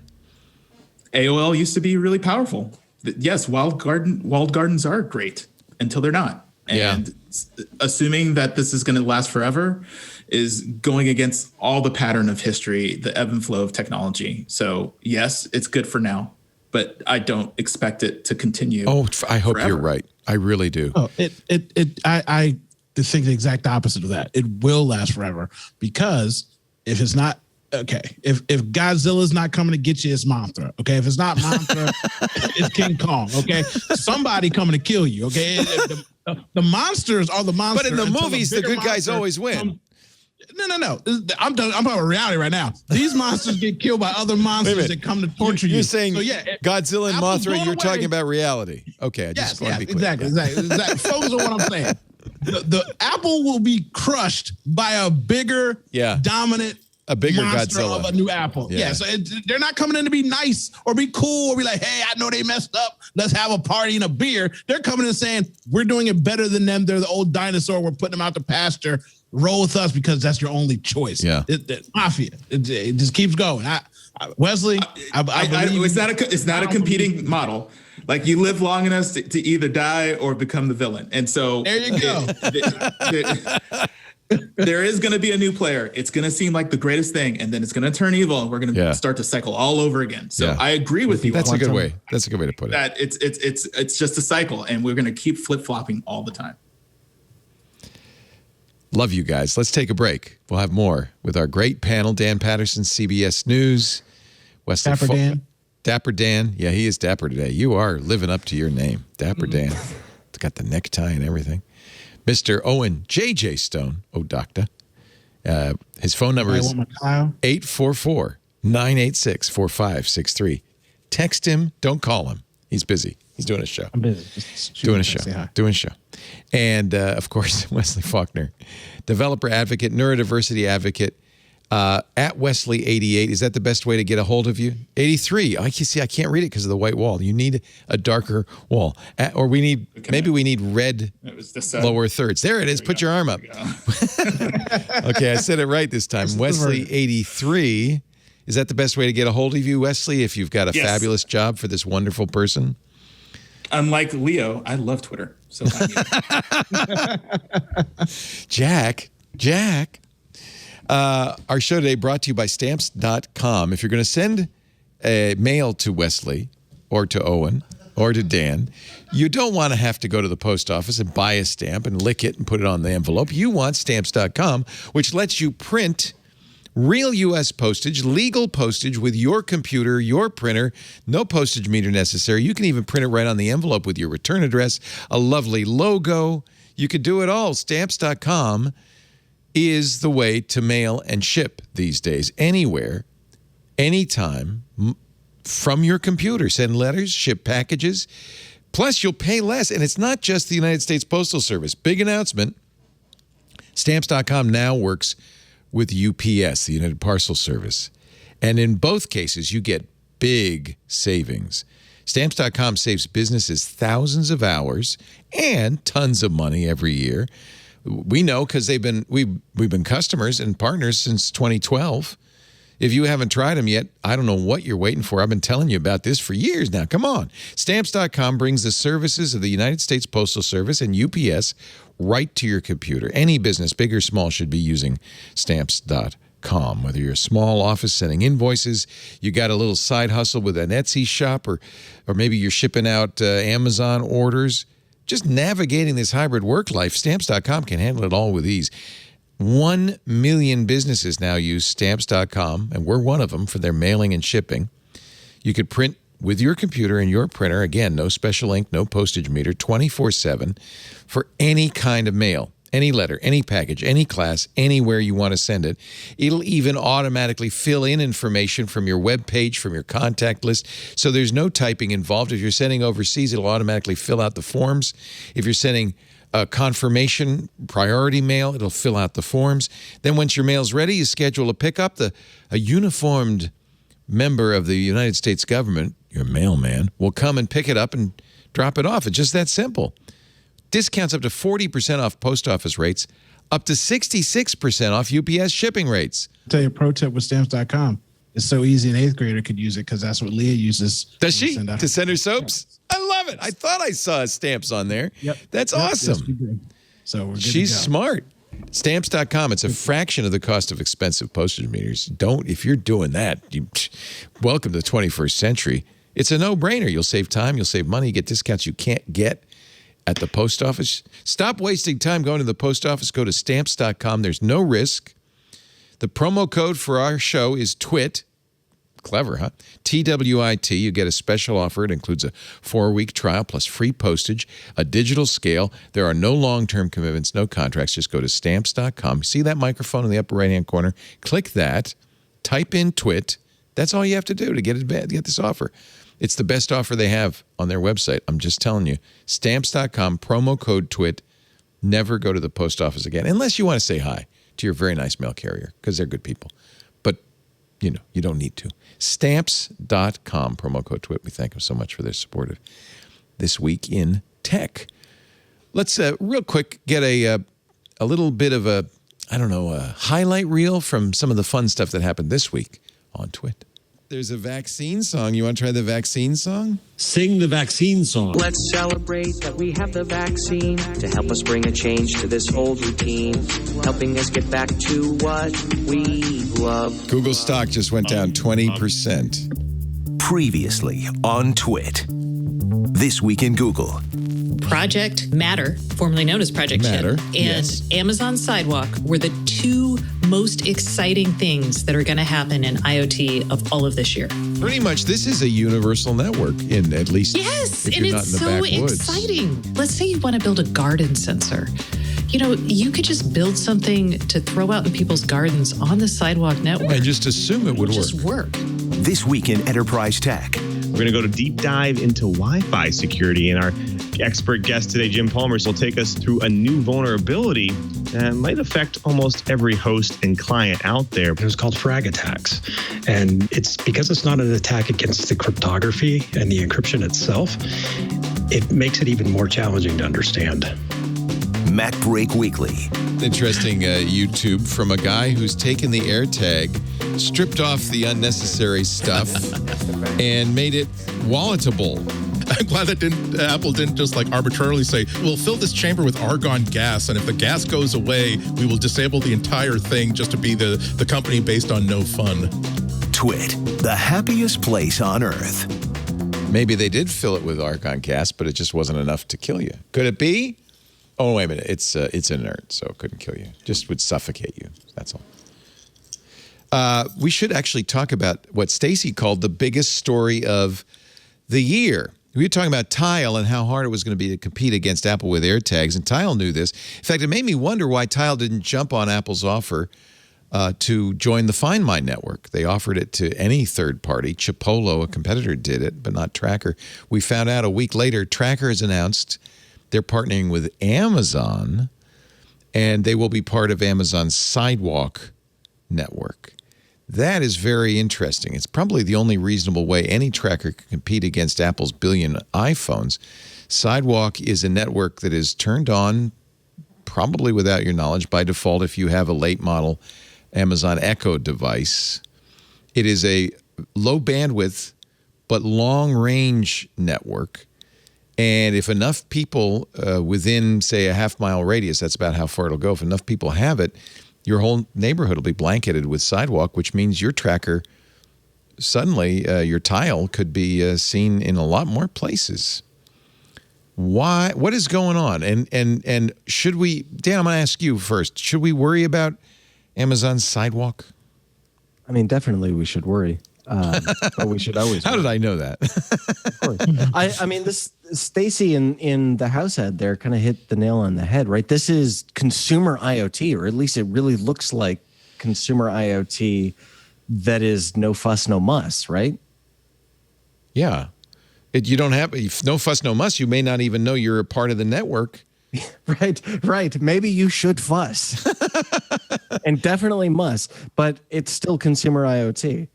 So Amazon says, and Stacy agrees, they've done a lot to, aware of the fact that people are going to be concerned about this, make it very private, fully in multiple layers of encryption. It doesn't, reveal anything about you. You can disable it, but it's on by default on any modern Echo device within the last few years. I talked, when it first came out, when they first announced it, I showed people on one of our shows how to turn it off, but then I just kind of forgot about it. And I guess that's Amazon's plan. Pay no attention. On the other hand, there's a huge benefit from Sidewalk if they did, in fact, implement security and privacy well, because now you have this low bandwidth but long range network. It's actually a LoRa, which means you can use it for all kinds of interesting IoT outside the house. Owen, would you? Can I chime in and say? Go ahead, Wesley. You start. I was going to say, this is scary to me. This is actually something that I don't want to happen. So have you gone through all your Echo devices and disabled it? I don't own any of that stuff. That's why. Because this is the same company that behind the Ring doorbells that were selling by the way, to law enforcement. They're on Sidewalk also. Exactly. Yeah. It's like if Tile is now going to be part of this network. They're going to be able to track a large percentage of the population, and probably sell this over to law enforcement or any entity that's willing to pay or that they feel should have this data. And this is scary. I don't trust Amazon. I don't trust Google, but I trust Amazon so much less with personal data because they have shown poor choice on who they allow access to that data. And so from that standpoint, that's why I'm scared of them being able to track more and more people of where they've been, where they're going. Think about this sidewalk network in a future protest that's going to happen. And they're able to figure out who have these tags, not just the tags, but the phone app that runs Tile, that now they can understand who is part of this group. It's scary in terms of tracking and surveillance, and it's kind of being ushered in as a fight against Apple, but I think they're going them in bed with an enemy that is going to probably guarantee their survival, but also is going to be just worse off for everyone. I don't know enough. I've read the white paper, which is very clear, and I don't know enough about security to weigh in. I mean, we should get Steve Gibson to look at it. But it seems to be that paying very good attention to privacy and security, Amazon is. And it's clear that they understand that people are going to say, oh, Amazon, uh-oh. But I think that they are being very proactive about that. If we trust Apple, I think we could trust Amazon. Okay. Uh-oh. We don't trust Apple. I don't trust Apple. Don't say it because we trust Apple. Okay. First and foremost, I have Blink, Amazon security cameras everywhere. Why? Because they finally came out with a little box where it's internal to me, and I have my own SD card where it records everything. Nothing goes to the cloud. It all comes to me and goes directly to my phone. You should look at Wise. Wise does that too. WYZ. Yeah. I got an EFI doorbell cam and other cameras again with my own little substation where everything comes to my personal cloud. I mean, if something happens, I'm the only one that's going to survive because I'm the only one that's going to know. But still, I've got. If we could only get into your highly secure data vault, we could find out who murdered Owen J.J. Stone. Exactly. So I mean, there a lot of these companies, even Amazon, is starting to give options to non-cloud conformity. But I'll tell you the biggest thing. First of all, if you've got this, Wesley, it's already over for you. If you take this anywhere with you, it doesn't matter who you like or who you don't like. One of these things has got you tracking. The thing that this doesn't have going for it, I have spent a good chunk of money on these devices. And let me tell you the one difference I've learned in the last 3 weeks of having an Apple device versus this. This works 64% of the time. It's not good. You want somebody to track you with this? Good luck with that, because these don't work all the time. That Apple tag, I got a little survey going on right now. I put one in a mailbox and sent it on down to my sister in North Carolina. And guess what? I'm watching that thing pen coast to coast, Key West to Largo. It ain't losing nothing. These things, I can go across the street and lose this bad boay. Okay, so go ahead and link up. Did you just quote Sade? But Wesley raises such a good point. Don't make no sense. These things work 64% of the time. They got to up their quality control before I got to worry about Amazon Street coming up. But aren't these encroaching? I mean, I totally agree. Like, if you have your phone, you're being traced everywhere. I also agree with Wesley that, like, no matter what, enhancing or adding to these networks, not only does it add capability to people who might not have your or my or protesters' best interest in mind, it adds capability. That's a good point. But it also erodes our. Look, we've given up so much. Do you remember when it was a big deal that apps were apps and they weren't like part of the World Wide Web and they weren't connected? They were kind of siloed. Everybody was up in arms about that. We have given up so much in this march towards inevitable technological progress. And I'm a tech person, but I think that Wesley is onto something. Like, if we continue to add these networks that just track us and surveil us, AirTags included, in our phones, are we giving up some mental peace of mind or something that was human piece by piece? We lost that war. That war is over. We've already. Yeah, okay, you're right. I believe you, Owen. I think you're right. I think we lost that war. We have lost that war. There's no. That cat is out of the bag. I don't know what that expression means, but I mean, is it okay that I still want How that? to get in the bag? Do I still want humans to exist and I don't know that tech is inherently good or bad, but I don't know that it's brought us some benefits. Don't you agree? I am not saying it hasn't, but it's also brought us some other terrifying realities, hasn't it? Yeah. Well, but like anything, like any technology, I mean, nuclear power, same thing. There's pros and cons. You know, there's the Hiroshima bomb, but there's also cheap power. Cheap power. By the way, I just want to thank you, Wesley, for upgrading your appearance to match Dapper Dan's. Thank you. Take down his lower third because you can't see it, but he's wearing a beautiful purple clip-on tie. Excellent. We'll start a trend there. We're really upgrading this show at this point, I have to say. I need to raise my game. Yeah. Traxionic in the Discord says, admitting that the war is lost is part of the problem. Don't give up. Yeah. Are you giving up prematurely, Owen? Are we users or are we humans? Let me tell you something. As I sit here preparing to eat this lovely spaghetti on air. By the way, I like your bib. It's not exactly a necktie. I don't spill my spaghetti dinner on myself because I know these shows be going long. So are you having? Wait a minute. What are you eating? Is it Chef Boyardee? Is it SpaghettiOs? It's Owen Boyardee. I make the best meatballs this side. Oh, we're gonna have to have a meatball off. Oh, man, look, God, that didn't come out right. Listen to me. We are human beings and we do things the best we can until we tear it down. The world is always and always has been a beautiful, horrible place. Slavery, expansion, hugs, imperialism, battery, baby. Like it's just is what it is. But the privacy game, the whole tracking thing, the addiction to phones that are now computers in your hand, that if you don't have them, you're basically living in a third world environment and you are struggling to get anything done. We've given up. Like you said, we gave up so much. We've already given it up. We've already lost that. So now it's going to be the whole thing of, we used to worry about the government spying on you and tracking you and all that kind of stuff. We're literally tracking ourselves, telling on ourselves. We dry snitch on everything that we do because we're posting our food, our dog, everything. People are like, oh, I want our privacy. No, you put everything out there. I know what kind of seasoning you put on your salads, okay? I know what's going on in your life because you tell everybody. So I feel like we've already given that up. And at some point, we're all just going to need a hug because, again, the world's a beautiful, horrible place. And I don't really have an answer to how it ends. But the privacy thing is over. I didn't want this to be a... Oh, by the way, how do you like that? Now, I look like a Chippendale dancer. Not exactly. Okay, well... Thank you for your... You look more like Pee Wee Herman. Your vote of confidence. I've put on for those of you listening, I put on a red bow tie. So now Owen's got a bib and a meatball tie.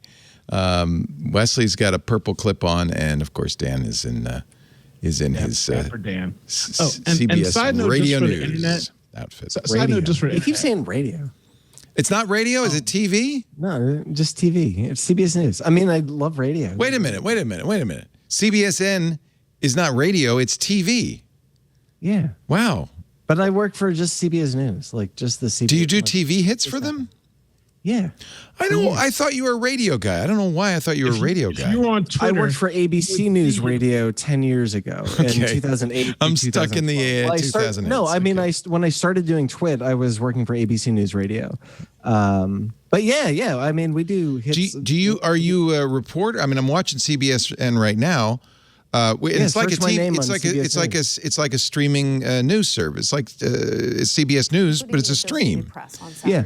But so you would appear on here if I were watching this? Yeah, but also on CBS This Morning, Evening News. Oh, I didn't know that. God, you're like a big shot now. I no, Leo. I'm a podcaster from Twit. Dan Patterson is a reporter for CBS News at Money Watch and #CBSN. He covers. There you are. Look at that. With lights and prompters. What is that? Park City, Utah? Where are you? Oh, no, that's Davos. Oh, excuse me. Sorry, that's the last time I saw Amy Webb was Davos. Excuse me. Here he is in Davos, everybody. Did they have Davos this year? Yeah, but it was digital Davos. They're doing it again in Singapore, I think. I mean, it's really maybe 2022 in Switzerland. Oh, you've interviewed Frederick Brennan. Oh, Fred. I mean, I've known Fred for a long time. He's a very helpful individual, he's a good guy. He's the founder of 8chan. And he figures large in this recent QAnon documentary. It's essential. That documentary. Look, I don't need to rabbit hole this conversation into. No, I rabbit holed it, so you're off the hook. I'm the one. But I'm the one who rabbit holed it.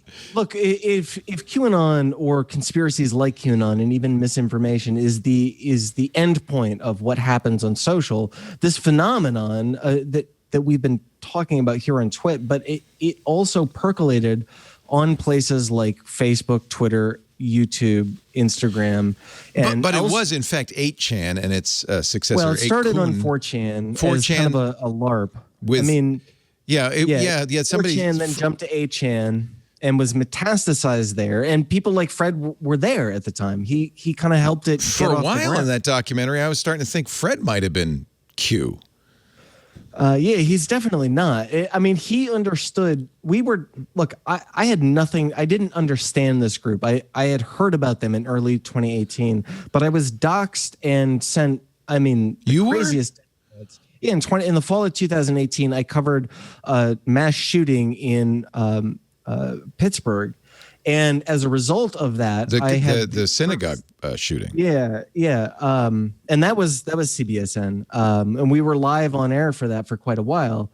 And we were talking about this phenomenon, but it blew up. And the doxing and death threats were so severe. Oh, my God. I mean, look, for reporting on a mass shooting?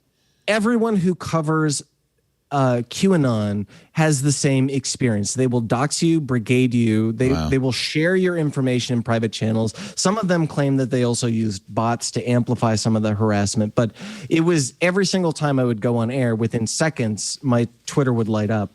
I mean, I shut down Facebook and Instagram. I deleted those accounts years ago. And my wife and I have both gone through, and we've gone through with the FBI as well, everything that could be public to find and eliminate our physical location. Holy cow. So that's why you're in the witness protection program in Upper New York State.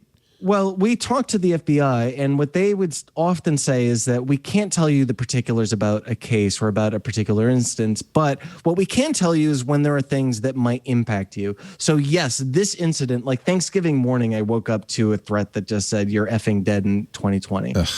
Not a big deal. We had the IP address and we sent it to the FBI, but they come back and they say, we don't tell you particulars, especially when it comes to ongoing investigations like what we're doing with QAnon. Even if you're the victim?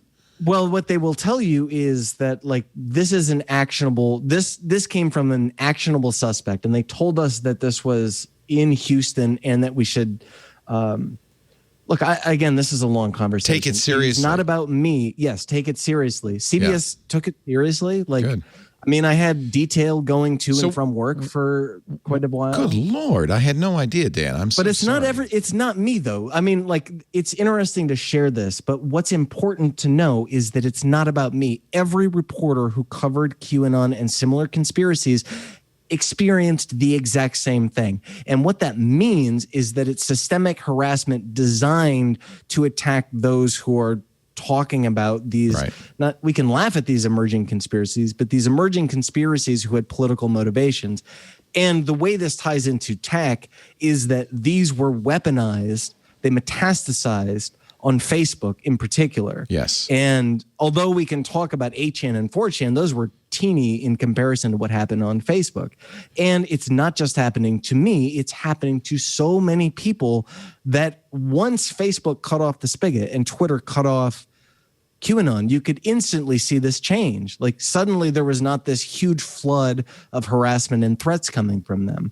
And again, how this applies to tech is algorithms that are designed for engagement do far more harm than little funny. They foster this. Yeah. Yeah. And not intentionally. Sorry, I didn't mean to talk. No. In fact, I have many more questions. I brought it up because I mentioned Frederick. You've seen the documentary? Is it good? Oh yeah, it's great. I've watched it. I want to make sure it's reliable, I guess is what. Yes, exactly. And when we look, I'm not talking poorly about our friends who work at places that do other documentaries. There were some documentaries that were poorly produced that came out last fall and through the winter because they were sensationalist and because they didn't focus on what I just talked about, which was this emergent threat. They kind of just looked at the here's this crazy phenomenon.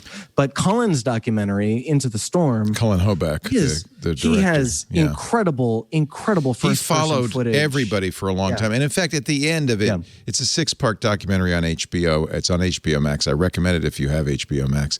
At the end of it, it's pretty clear that while the original Q, we don't know who that was, the one on the originally started the whole thing on 4chan, kind of took off early on, and it was taken over by 8chan's new owners. And the Q, almost certainly, all the Q drops from that point on were by, I can't remember his name, the son of the owner. Likely from Ron Watkins, the son of Jim Watkins, who is the owner of 8chan, and 8chan, which rebranded as 8kun. Yeah. You feel like that's a reasonable conclusion? That Yeah. It is the it's pretty conclusion that obvious most of us who cover the space think. Yeah. But you never know with a documentary. It's easy to pick and choose. But I'm actually glad to hear you say that. And Frederick at first seemed to me a little bit sketchy. He started 8chan, which was sketch in and of itself, but actually comes off pretty sympathetic. And it was virulently anti-Q and anti-8chan and anti-Watkins. He knew that the threats, especially as violence started to happen, and the mass shootings. Also, just a side note, because Dan kept saying it's not just about him. That is one of the reasons why, I joke about it all the time. I'm in a black box and I don't ever really talk about where I'm at. Maybe 5 or 6 years ago, I had somebody threaten me, and it wasn't like I'm that big of a person, but they knew enough about me, but not enough to get to me. And that's why I live the way that I live. It's very hard to get to me. Like, I can show you my driver's license right now, and you're still not going to get directly to me. But even with that, like teaching kids and things like that, with the things that they post, and they're sharing their locations everywhere. Like, as much as I say we gave up privacy, there are certain things that people don't think about trying to protect some layers of themselves. That's a really good point. Think about open source intelligence. Is exactly what you're talking about. I'm the guy who always says, well, what are the harms? So some advertiser knows more about you.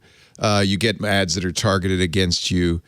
Big deal. That's not a harm. And then people say, well, what if insurance companies knew? I said, yeah, but is that happening? They know everything anyway. But you make and then people say, well, what if the government turned out to be malicious and they have all this information? Okay, maybe when that happens, we'll start to worry. But you make an excellent point.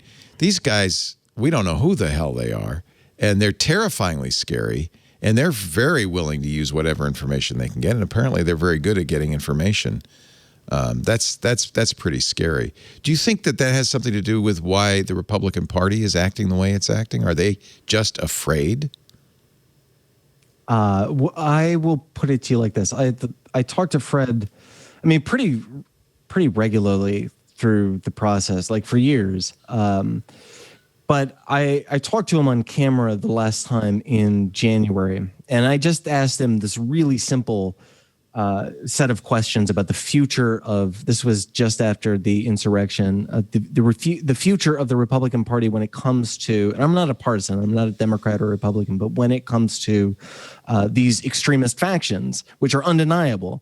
And what Fred told me is that this is, you can watch his interview, but this is not, QAnon is irrelevant. They will evolve and become something else.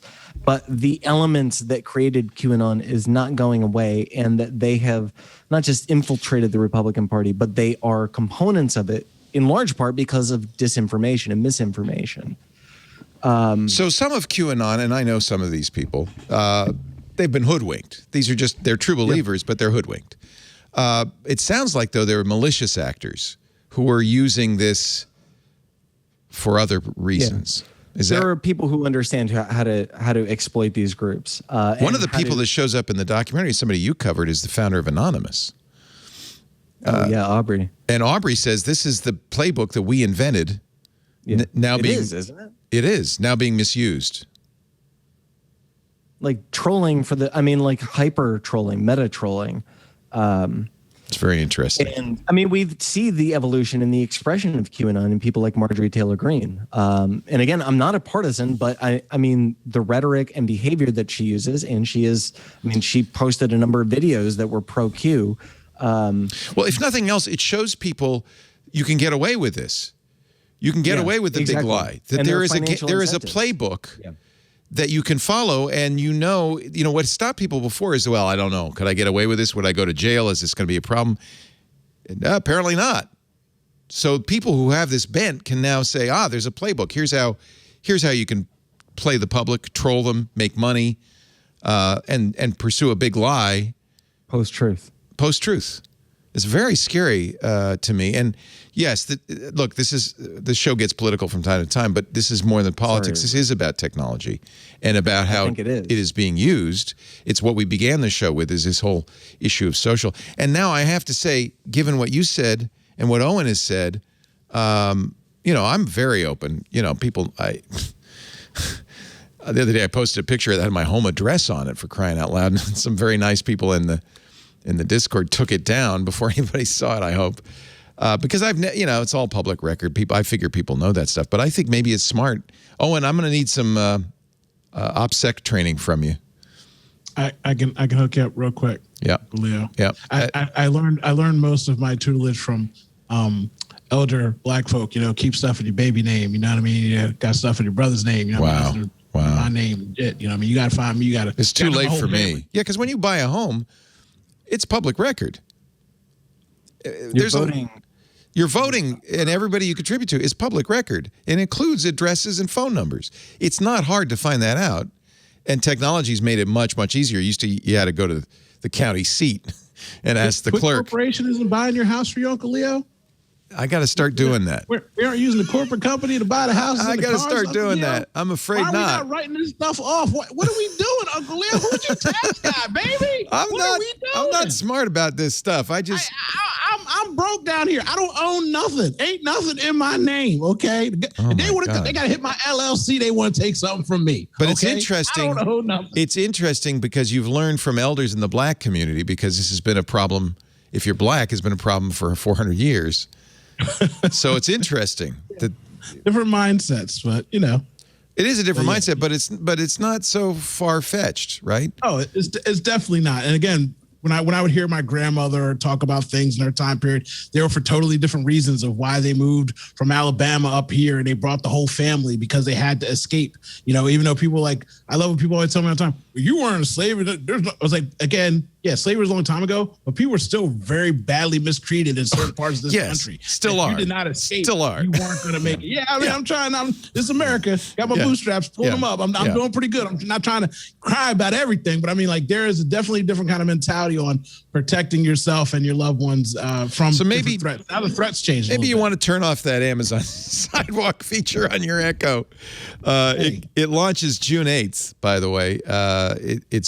It's been present in Echo devices for some time, but starting at June 8th, Echo speakers and Ring gadgets will be able to connect with devices outside your house, including other people's devices, including tile trackers. And now I'm scared. I wasn't scared when I began the show. Now I'm worried. You're welcome. You've got a red bump now. What are you afraid of? Why would anybody want to harm a nice little clown like me? Uncle Leo, because I'm looking at the clock. Go ahead and tell the people about some Dell Technologies. Oh, you're right. You're so smart. I want to tell you about WWT and Dell Technologies. Thank you, Owen J.J. Stone. Our show today brought to you by Worldwide Technology and Dell Technologies. WWT, we've talked about them before. Love these guys. Went out and visited them last March. Our last trip before the pandemic in St. Louis. We saw the amazing Advanced Technology Center. WWT has for decades been at the forefront of technology, working with clients all over the world to transform their businesses. They are the kings, the experts in enterprise technology, and at the heart of all that lies the ATC, the Advanced Technology Center. It's WWT's research and testing lab that brings together technologies from leading OEMs, more than $500 million in equipment in the lab. It used to be that magazines would do this. PC Magazine used to have this amazing testing lab. Nothing like the ATC, but nobody does this anymore except I'm thrilled to see WWT doing it. When we visited the lab, it blew me away. It's spread out over several buildings. It's miles of racks with some of the most amazing stuff in there, including some beautiful Dell power stores. It's really interesting. The stuff that's designed for racks actually looks spectacular. In the ATC, you'll find hundreds of on-demand and schedulable labs that you can do, like Dell's VxRail, Cyber Recover Solutions, Dell's Power Store, the Unity PowerMax, Data Protection Central, IDPA, the newest advances in primary storage. These labs are for you. Of course, it started with WWT's engineers. They would use them for proof of concept to spin up pilots, give customers a chance to select the best solutions, make sure it could integrate with existing solutions, which really helped cut, the evaluation time from months to weeks.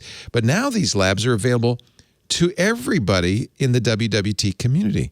Other labs in the ATC represent the newest advances in things you want to know about for your business, like multi-cloud architecture and security and networking and primary and secondary storage, data analytics, AI, DevOps, all this stuff that is transforming business.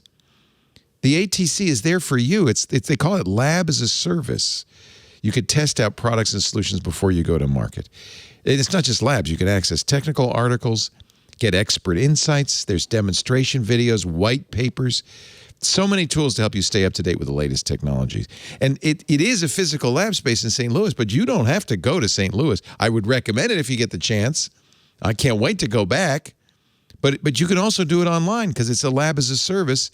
They've virtualized it. Members of the ATC platform can access these resources anywhere in the world, any time of the day or night. While you're there, while you're exploring the ATC platform, do check out WWT's events and communities for more opportunities to learn about technology trends and hear the latest research and insights from their experts. Whatever your business needs, WWT can deliver scalable, tried and tested, tailored solutions. WWT brings strategy and execution together to make a new world happen. Learn more about WWT, the ATC, and gain access to all their free resources at wwt.com/twit. The account's free. Create it right now on the ATC platform, wwt.com/twit. Use that URL if you will. Let them know you saw it here. They've been a great partner for us. wwt.com/twit. And like I said, you don't have to go to St. Louis to use it, but if you ever get a chance to see it, it was so fun talking to the lab guys. I said, you have the best job in the world. They said, yeah, we love it. We love it.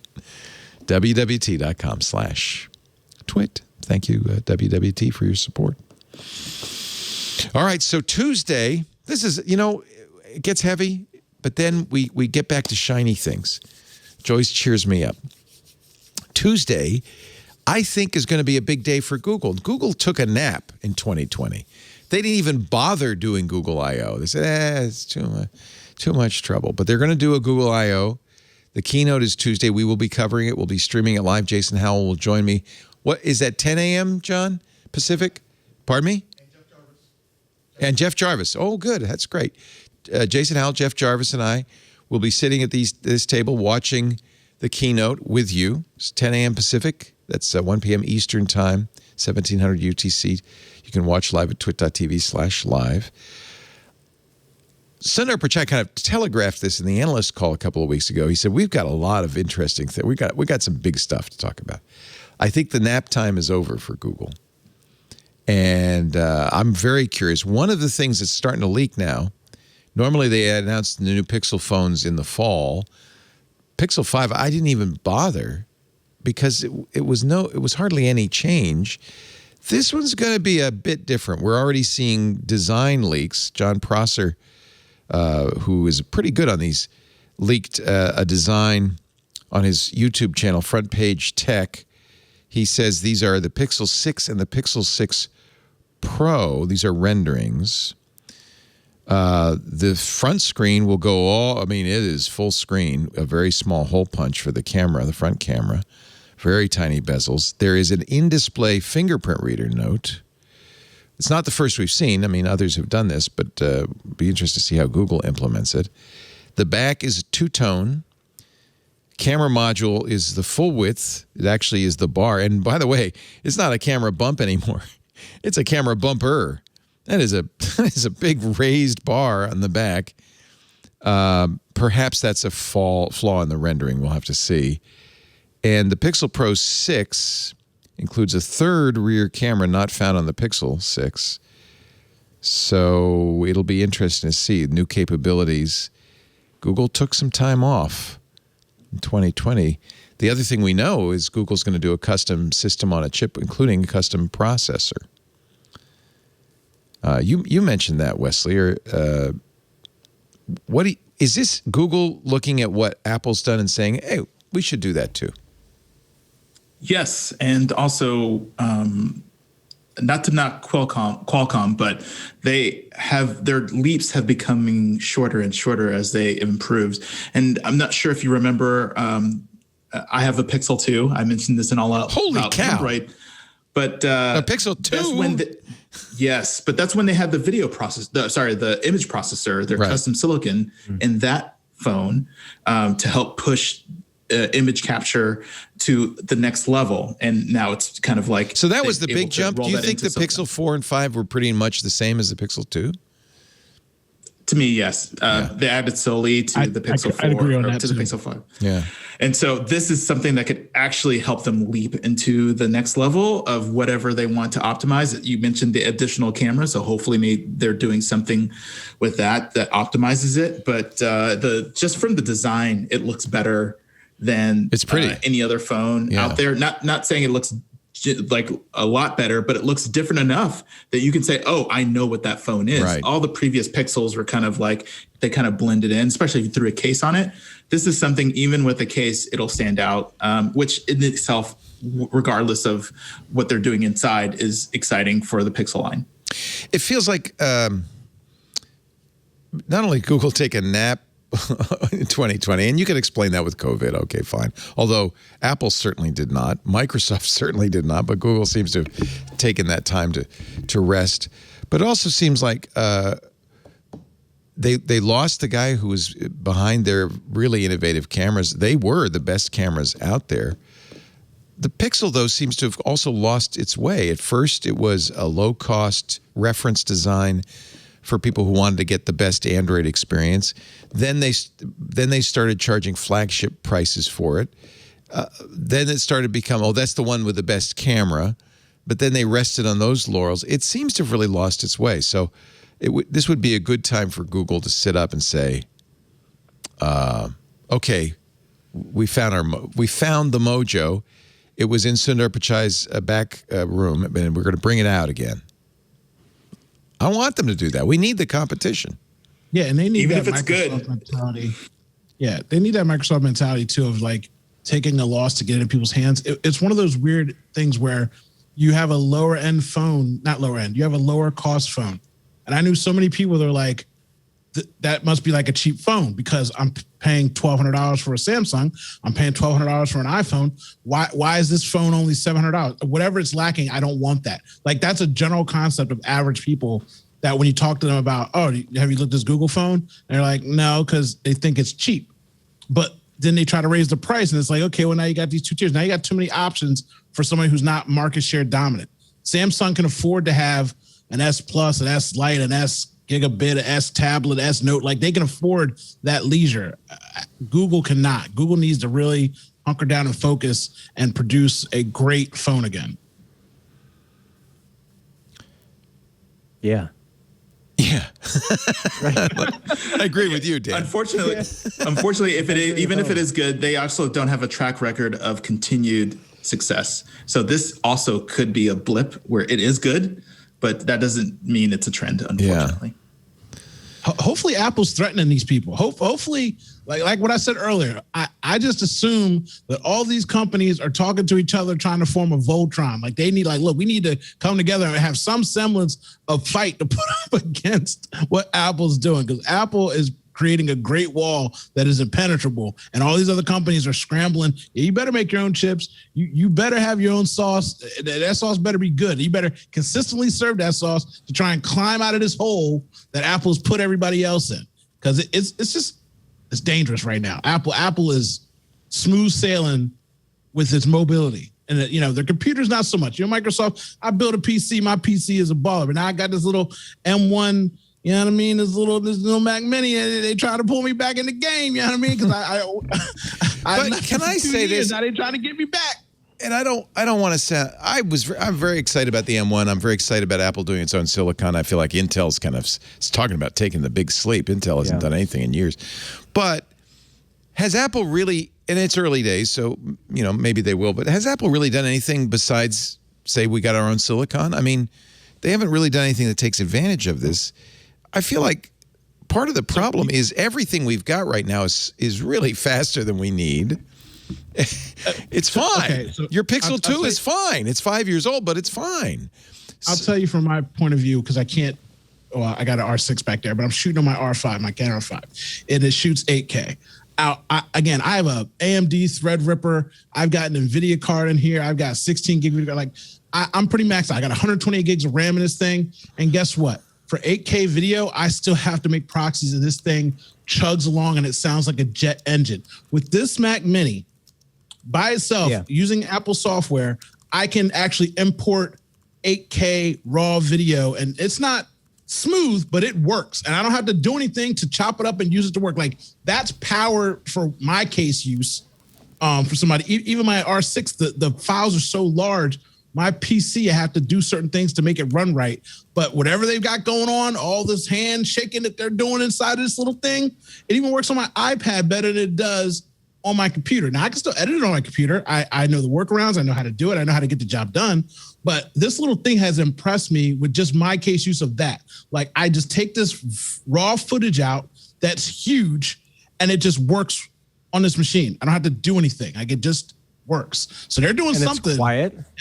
Yes. It's not hot. Like, my Intel Mac was... You could cook an egg on it. And it was I'm not. Believe me, I was excited, and I still am about the M1 and what Apple will do with this going forward.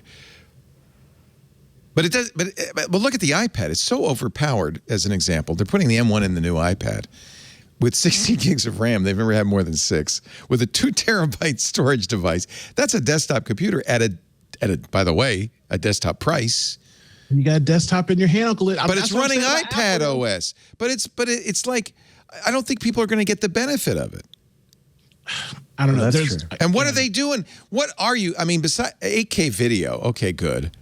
I'm just saying. I use my iPad to edit videos sometimes too, and edit photos and things like that. And now I got a thing with 50 megapixels. Like, it's big. They're big files and certain things that you do on them. Okay, you don't understand the TikTok social media world of today. Okay? I don't. You're right. An iPad Pro with a cell phone in there, and guess what? You're going to be the slickest, sexiest TikToker on the block. But TikTok doesn't display 8K, does it? Huh? TikTok doesn't display 8K, so why are you working in 8K? Listen, just don't listen to what I'm saying. Follow what I'm doing, baby. You see what I'm saying? Because when you got 8K, I can make 2 4Ks. I can make 10, 1080, 1280. I'm saying I can crop down and zoom in and make my eyes still look super HD. Uncle Leo, again, you're not understanding the way the world works. We are Snapchatting, we are TikToking, we are YouTubing out here in these streets, Uncle Leo. And let me tell you, they're mean streets, iPad but iPad Pro with a cellular device in there, all those devices think that you're on a phone. Some people in there look like they work for CNBC and CNN. Okay, they out here with an iPad Pro. Oh, I agree. I'm just looking at Wesley's video, frankly, and Wesley is higher res than I am. Yeah, which is nuts. Good. What are you using for your camera there? It's you laugh. It's all about lighting. I'm using a Logitech. You're kidding? C922. Those are good cameras, but it looks like a DSLR. It looks like he's using your R5. Nope. So backdrop, it's lighting. It's lighting. It's them good jeans too. Okay, it's them good jeans. Good jeans don't hurt. You don't have a tie on like Dapper Dan, but we doing all right in these streets. You know what I'm saying? We doing all right. This is the best looking panel we've ever had, I have to say. You ain't never lied. Oh my God. Anyway, I'm excited about Tuesday.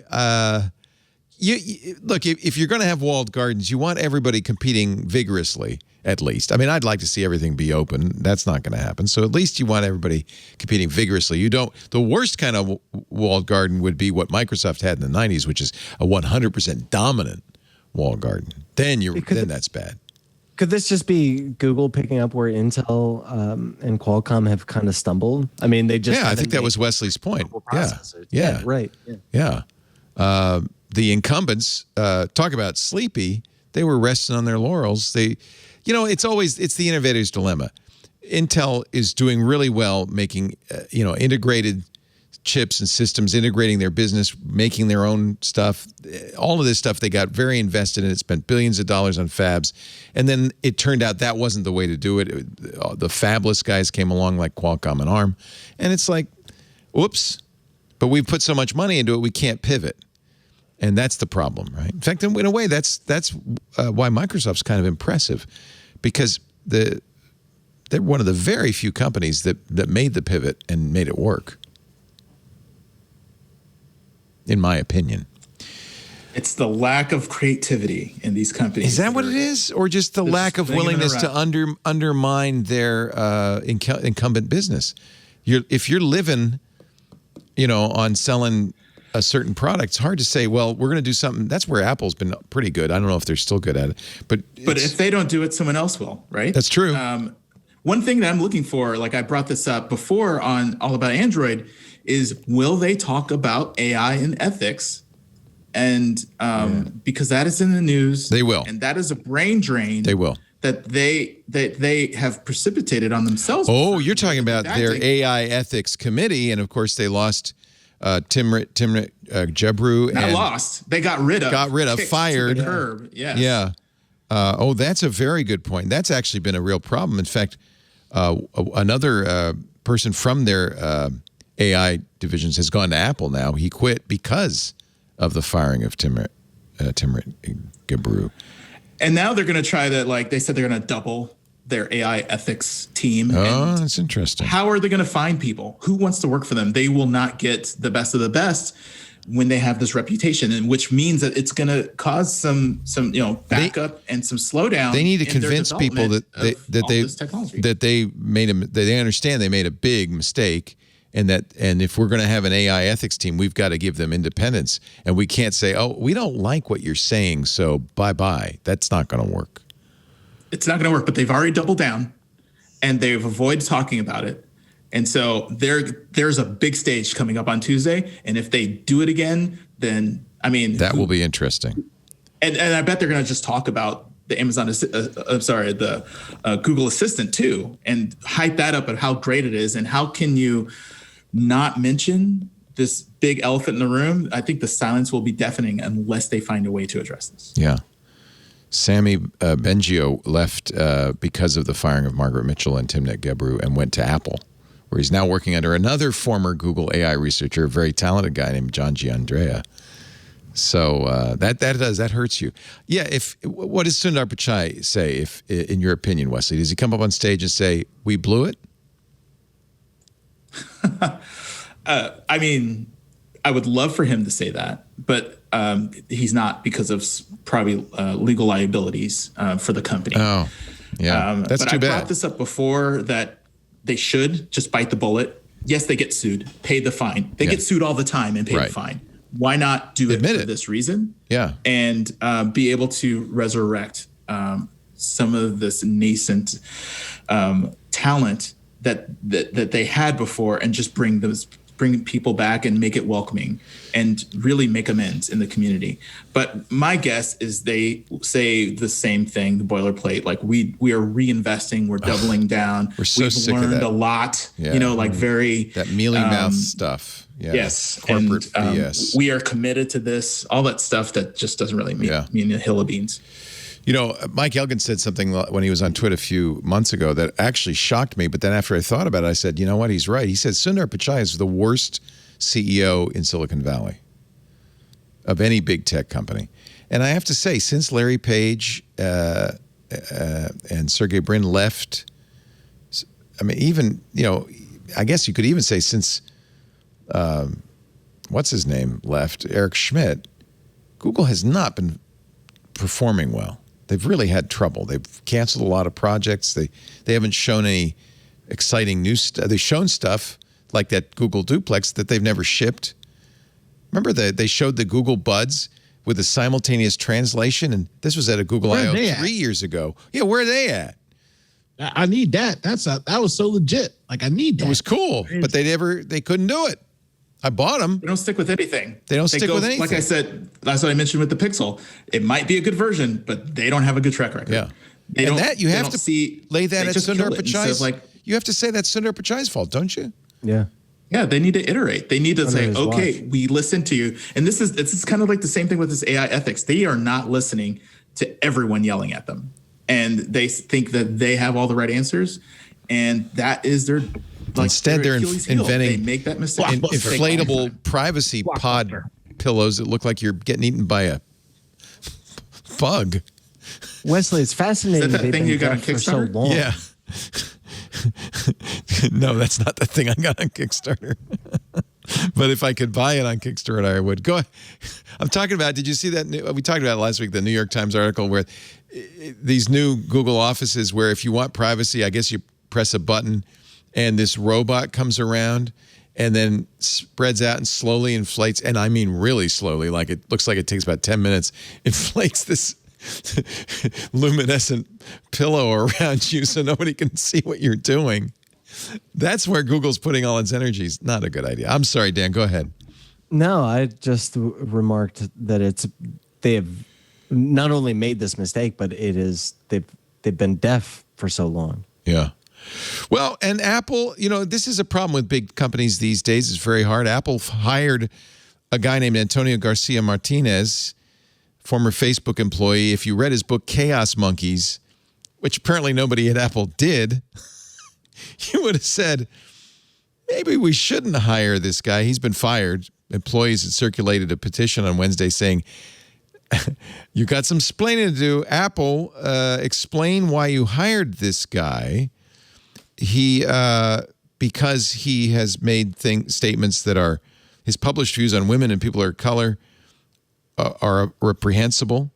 Apparently, you didn't know that. He described women in the Bay Area as soft and weak. This is in the book Chaos Monkeys, which I tried to read and threw across the room after a couple of chapters. He said women in the Bay Area are soft and weak, cosseted and naive, despite their claims of worldliness, and generally full of poop. That's not a nice thing to say. In a book, it was a terrible book. And apparently Apple didn't read the book. They have now fired him. Terminated with extreme prejudice. He tweeted about, I have thus far maintained my silence on the Apple situation as I've sought to settle things amicably with a company that I admired, in which I had hoped to build the future of ads privacy. As they, however, are not maintaining their silence on the matter, neither shall I. I upended my life for Apple. I sold my home, shut down any public media presence. Apple knew about my book. Companies will do this all the time, where they will take the person they deem is worthy or has a good resume without worrying who they've hurt and harmed. Look at the Free Software Foundation and RMS. I mean, that is like a bonfire going on, and they keep saying like, well, we think there's value in this person. And so I applaud Apple in this case of like listening to their employees, bringing this to their attention, but the lack of due diligence is something that really they should look at and promise that nothing like this will ever happen.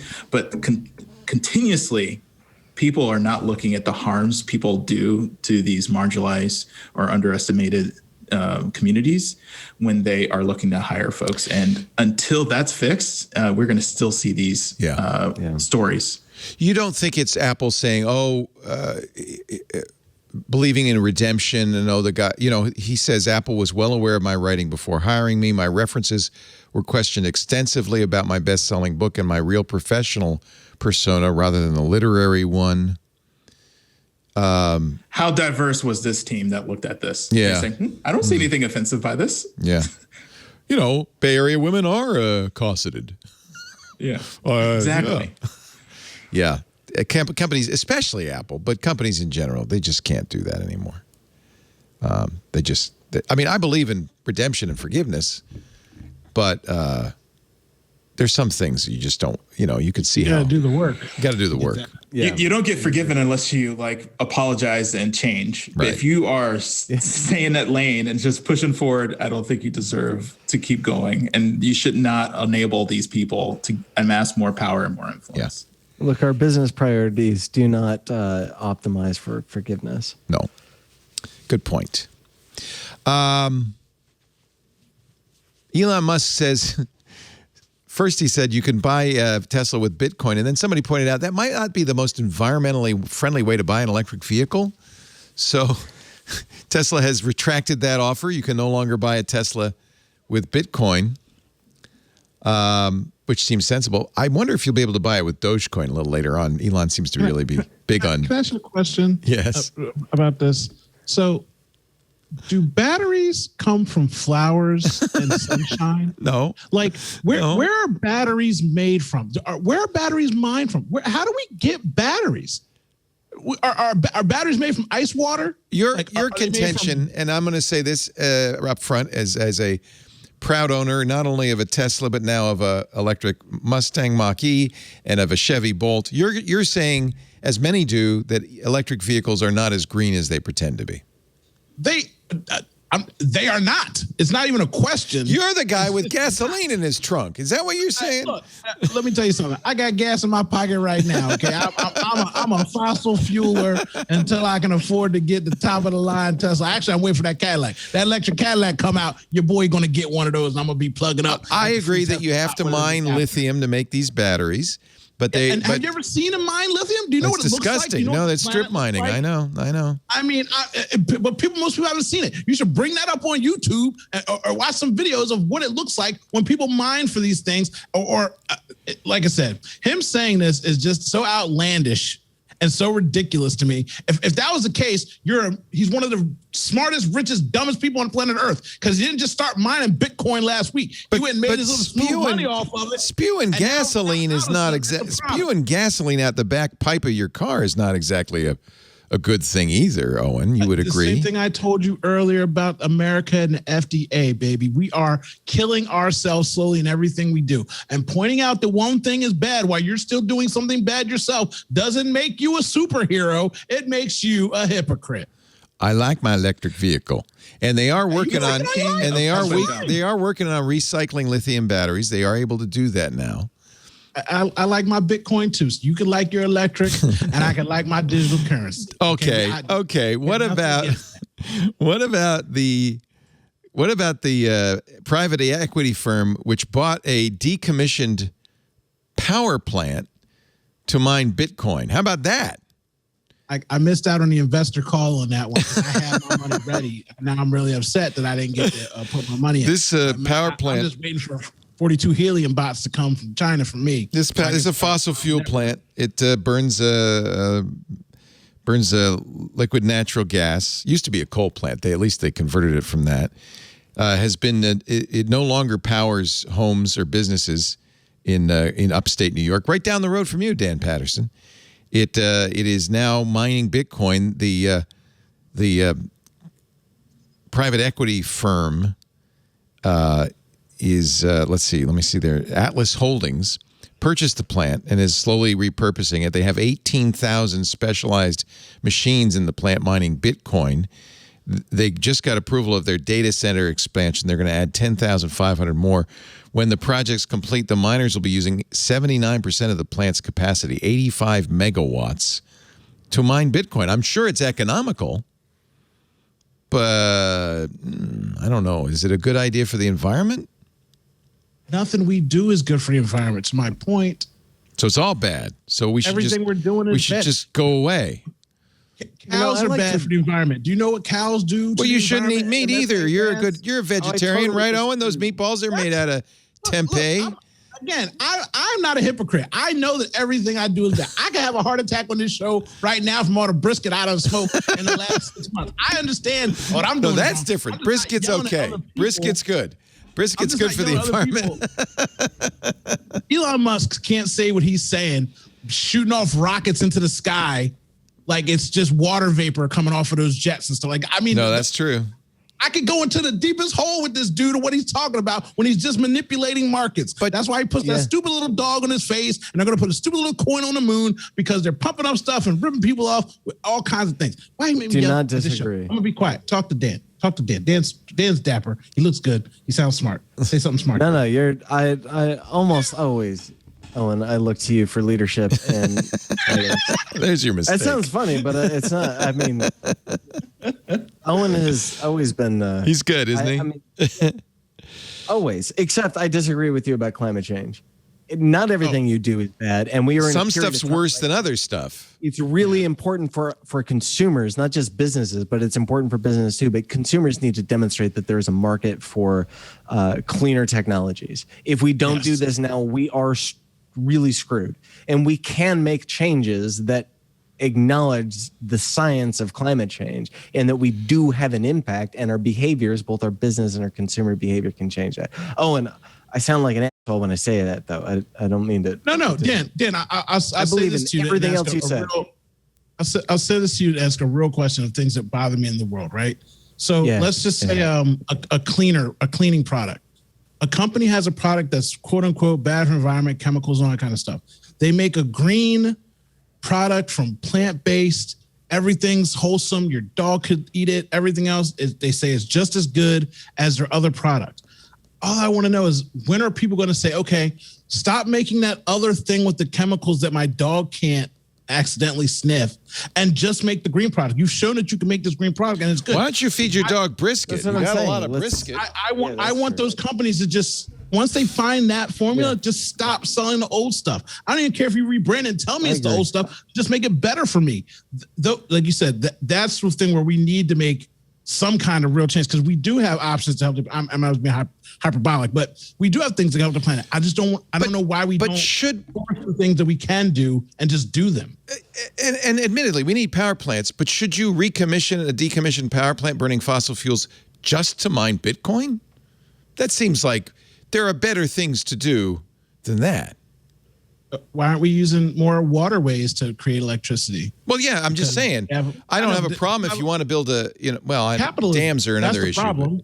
Capitalism. Yeah, because you can't. I'm just saying. Okay. You can stand up and say there are some things that are worse than others, can't you? Or is everything awful? Yes. No. I'm just being devil's advocate. Yes, there are things that are worse than others. I'm really just mad at Elon Musk and we're going to Mars. Well, I'm not a fan either. 100%. And all the other stuff that he says. No, I agree with you. Yeah, he shoots rocket ships up in the sky like it's great for the environment. We're sending all these satellites and all laser beams and stuff. Like we're doing so many bad things, and it's just to minimize the fact that this guy is so rich and has so much to say and controls markets. And some of the things he talks about, I just like, do you even care about human beings? Do you think he's crazy, or do you think he's smart, crazy like a fox? I think he knows how to make money. He knows what he's doing. Yeah.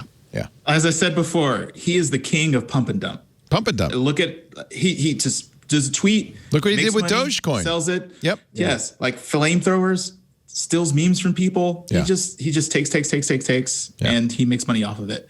And he thinks he's clever. And I think, I did not know. He knew. People were yelling about this. You don't get to be the richest man, or now the second richest man in the world, without shenanigans.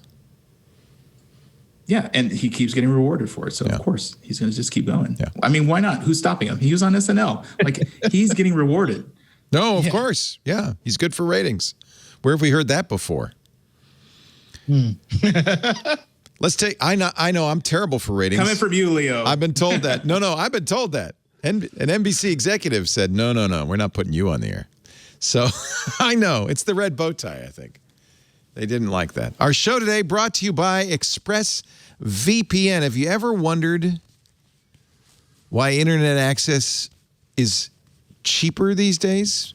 It's because ISPs like Comcast and AT&T have other ways to make money. Not just off subscription fees. They're making money from spying on your internet activities, selling your history and data to big tech companies or advertisers or marketers or whoever will buy. We talked about privacy. You know what a great way to protect your privacy is? A virtual private network. But remember, the VPN now assumes the role of your ISP. Your VPN now knows everything you're doing. So it's very important when you choose a VPN to hide your, stuff from your internet service provider or your cell phone carrier or bad guys at the coffee shop. When you're doing that, you got to pick a VPN provider that respects you, that protects your privacy. That's ExpressVPN.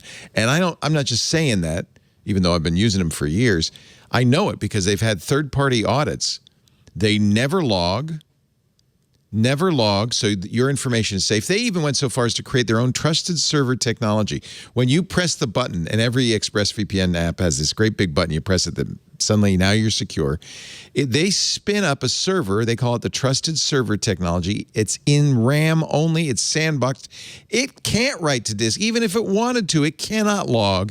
And the minute you log off, it's gone, and so is every trace of your visit. ExpressVPN is secure. It works everywhere, not just your phone, your computer, but even on smart TVs.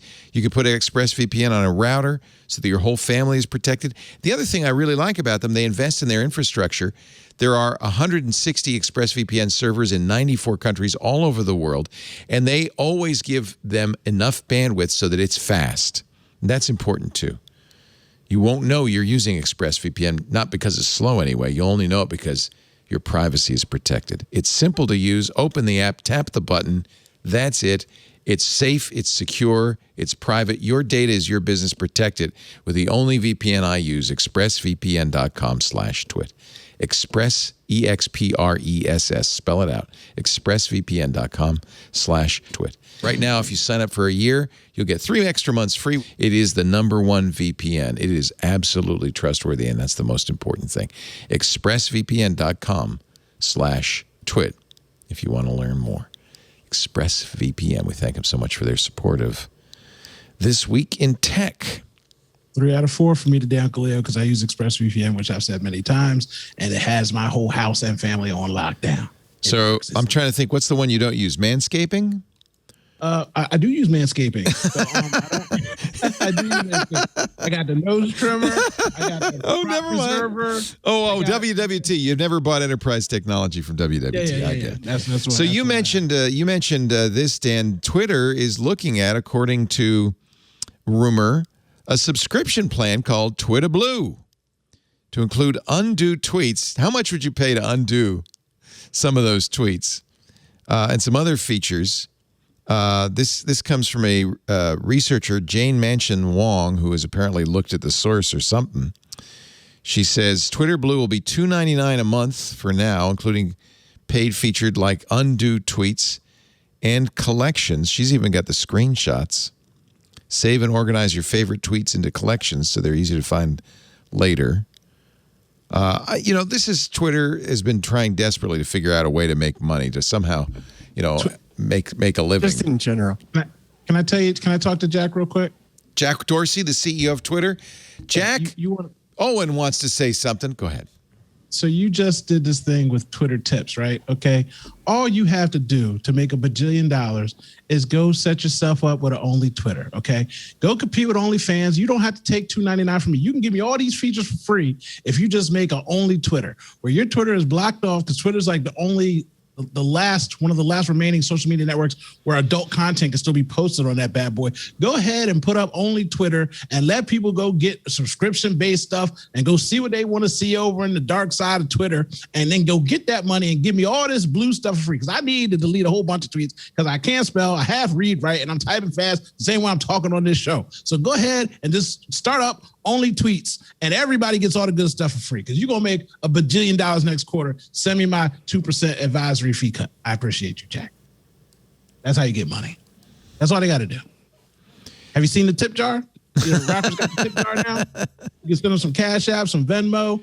I mean, Apple's out here taking 30%. But he's doing improv. He's doing yes and. So expect that to come, but I think the subscription's also coming. Yes. Yes. What I'm going to say is this article is suspect. I don't necessarily trust it, because Twitter has had collections for years and it's been free. So calling it like an additional feature makes me wonder the validity of this article. Interesting. Although I think Dorsey's even said they're looking at subscription possibly. Yeah, but they are still figuring out. I remember on Spaces, they're like, "How do you want us to monetize this?" They're like asking people. Yeah. That you don't ask people unless you're have really confused. You don't know what people. I got nothing. With the acquisition of Scroll, though, I see that as like if they do like kind of like an Amazon Prime, where like bundle all that into the subscription fee. Yes, please, thank you. I hope that they do that with verification and allow me to take money. I would definitely pay the $3 to get Twitter Blue or whatever they want to call it. Breaking news, thanks to you, Wesley, just came across the wire, aka Discord. Bill Gates reportedly left Microsoft's board amid probe into relationship with staffer. Of course, Bill and Melinda Gates, according to the Wall Street Journal, have been negotiating a divorce settlement since 2019. That divorce became public just last week. The Wall Street Journal implied that the problem was, they didn't say it outright, but they implied that the problem was Bill Gates' relationship with Jeffrey Epstein, that Melinda Gates, who's an advocate for women's rights and protection of young women, was unhappy about Gates going to Epstein for money for the Bill and Melinda Gates Foundation. Wall Street Journal thought that might have been the problem. Now, thanks to this story from CNET, there may be more. Bill Gates left Microsoft's board last year after fellow board members decided he should step down as they pursued an investigation into a prior relationship the billionaire had with a female Microsoft employee deemed inappropriate. This is also, this is from the Wall Street Journal. This came out of... And there's New York Times is confirming that reporting as well. Okay. I mean, that's really gossip and probably not germane, but I know our audience is... Horrible people are a liability. Always. Good point. Good point. The problem is so many people are horrible. You should hire Wesley Faulkner. So many nice He's people, so though. Nice. There's a lot of great people out there. He's so good. Hire nice people. Elbow in. Yeah, the horrible people. You know what? This is the motto of this show. The horrible people elbow out the nice people everywhere. I mean... Didn't Owen say something about capitalism a while back? Yeah, it might have something to do with that. I try not to keep ranting on the same things, but it's really bad. It's horrible because even your best laid efforts in certain positions of power. I have a lot of friends that are cops, and they talk about how people they work with work good, and then they get corrupted by seeing a lot of bad, and then they change, and then they view people in a different way. I mean, so many people start off with good intentions and are corrupted by money, power, life, whatever. I mean, we're only human beings. Like I said, we're the best thing in the world. We're the worst thing for the world at the same time. That's the story. Morning Glory. This is. Yep. It's humans. I still need hugs. It's just more than it's. I'm going to just interject. It's a little bit more than capitalism, because if you look just straight up capitalism, like VC money kind of capitalism, minority owned businesses bring in more revenue, are more successful, but yes, get just a fraction of the money. There you go. If it was just purely capitalism, then we would not be doing this. It's ingrained, entrenched power that is not going to let it go. And you know who gets the job done? Immigrants. Yeah. It's good investment. Also that. Yep. But and as soon as they find out they can buy the minority stake in something, they will buy it and take it over and run it into the ground. So you're right. It's a balancing act. It's all. So here's another example of horrible behavior. On Friday, the New York Times briefly mentioned that President Biden sent his grandchildren money on Venmo, which, if you work for BuzzFeed News, is a red flag. They immediately searched for the president's account and found it. They mapped out a social web that encompasses not only the first family, but a wide network of people around them, including the president's children, grandchildren, senior White House officials, and all of their contacts on Venmo. Now, good news, President Biden or somebody around him was smart enough to say, if you're going to use Venmo, the default is public. It always shocks me when I launch Venmo to see what my son's giving people money for, what my daughter's giving people money for, what people I know are giving other people money for. Those are public by default. So click the little lock and make your transactions private, and at least the president's family's doing that. And BuzzFeed News has decided not to identify usernames. After they reached out to the White House for comment, all the friends on the president's Venmo account were removed. We're talking about that's because you can hide transaction, but you cannot hide your friends. Yeah, so you cannot hide your friends. we were talking about doxing and doing stuff earlier. Something I'm going to say that it made me happy, but I know it's not right. But like when Mitch McConnell voted against the stimulus, and then they found out his Venmo, and then like 1,200 people were just requesting $1,200 from him on Venmo, like that amused me. That's funny. Yeah. Right. By Friday night, all the Venmo accounts tied to the president and the first lady were no longer online. Okay, if you're the president, don't use Venmo. In fact, if you want privacy, don't use Venmo. Dan Patterson, you've taught dissidents and others. I remember you were doing this, how to protect themselves online. Did you mention Venmo? Yeah, in Egypt in 2014. No, we didn't. But there was an interesting story related to Venmo and some of the people who were allegedly involved in the Capitol insurgency. I follow an account on Twitter that we chat a little bit on DM, but they do really interesting stuff by pulling all public photos and then putting all photos into the cloud, like tens of thousands of these pictures, and then running their own machine learning algorithms. I think some of them are fairly young, like just out of computer science school, and running machine learning algorithms to kind of track those people down. And the connective tissue, the connective social network was all Venmo. They were able to look at the friends of friends using Venmo and say, okay, this will validate this ML algorithm that we just ran on these photos. Anyway, it's no one data point by itself is useful, but when you put it all together, it's amazing. Yeah, right, precisely. What you can figure out. And if you're going to pay for sex, don't do it on Venmo, Matt Gaetz. Just, you know what? Public figures probably shouldn't be using Venmo. I'm just saying. It's convenient. Get on the Cash Apps. Which is Cash safe? Cash App is better. I can make my name Scooby McDoogie and still get my cash. Oh, okay. Cash.me, right? That's Stripe. Yeah. Right? Yeah. Is that right? No, Square. I'm sorry, Square. I was confused Square and Stripe. Square's one of them. Is it Dorsey's company? Cash. Yeah.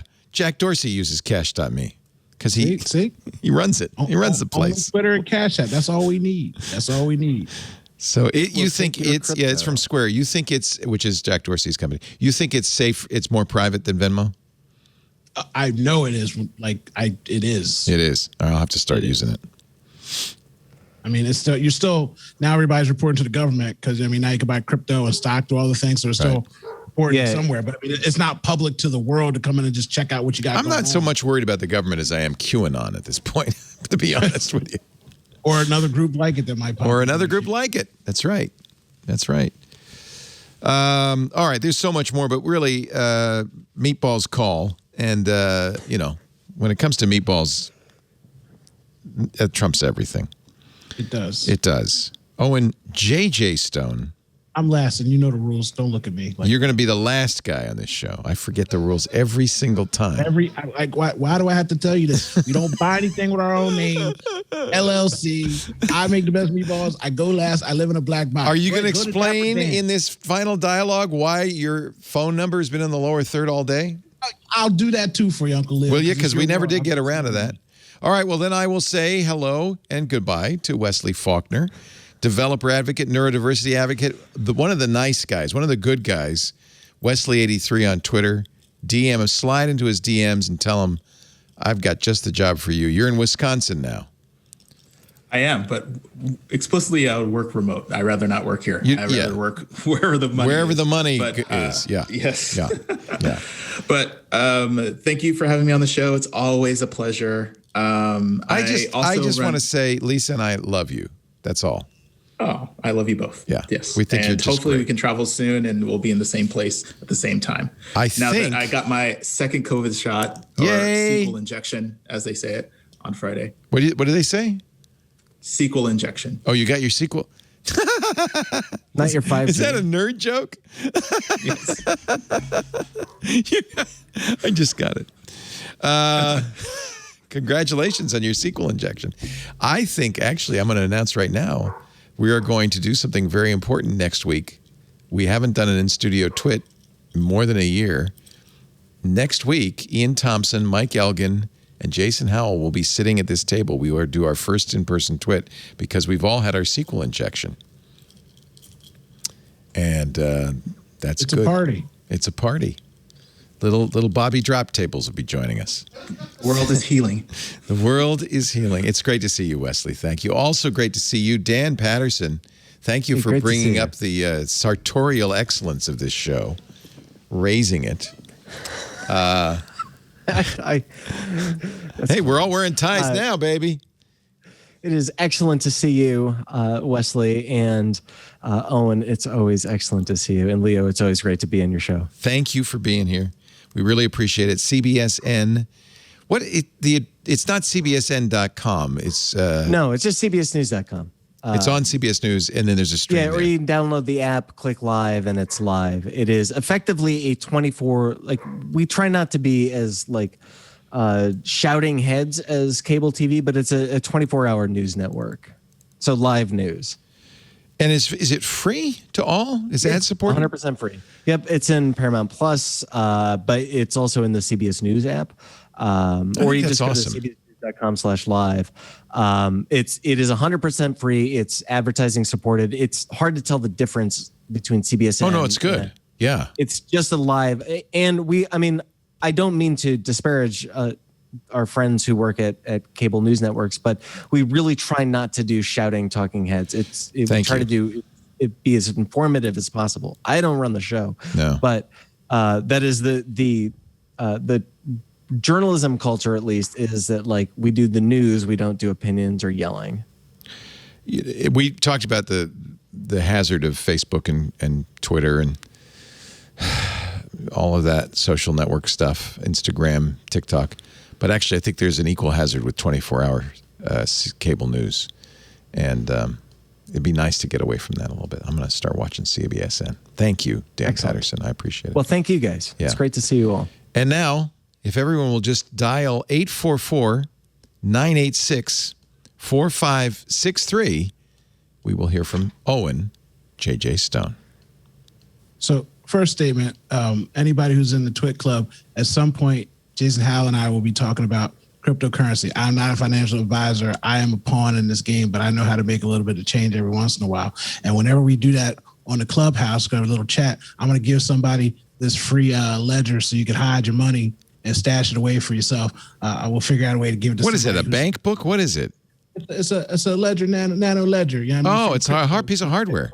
If I put my Bitcoin in there, could I recover it? I mean, if you put it in here first, Uncle Leo, you can recover. Oh, okay. They got somewhere they don't understand. They got to lock it up. I'm going to give this away in the Clubhouse for Uncle Leo. We'll give it to somebody who's listening or wants it. Nice. Might be interested. Okay. There are all sorts of legal ramifications to giveaways, and I have nothing to do with this. Exactly. That's why I said I'm doing it. That's why I said I'm giving it away. Okay. So you can replicate me and my LLC. Okay. I ran a lot about. If you can find them. Exactly. I ran a lot about how horrible the world is, but this show, personally, you guys don't understand. Wesley is like a top tier individual and human being. He has contacted me sometimes just for general conversation. He's a sweetie. And to just talk man to man and just have a quick text or a quick DM. He is just a great individual. So nothing but love him and his family. And also on the other side, Dapper Dan.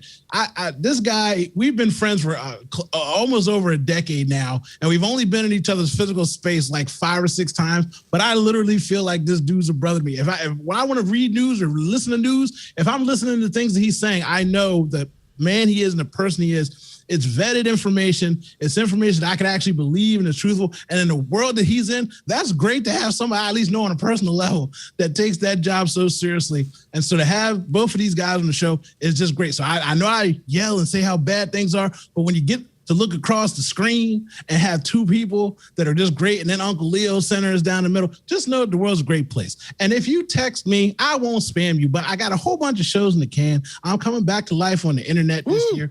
So by texting me, you get direct contact with me. I'm going to teach Uncle Leo about this direct marketing. I'm going to teach Uncle Leo about buying houses on the LLC. And I'm going to teach Uncle Leo about how we could possibly recover his Bitcoin. Because if we find the right hackers from DarkSide and we get this money, I got to get DarkSide on this one. Yeah. We might have to do something. But just remember, again, I know I got a tinfoil hat on, but the world is a great place, and it's the place that you make it. So make your place great every day. And with that, another twit is in the can. Love you guys. Bye.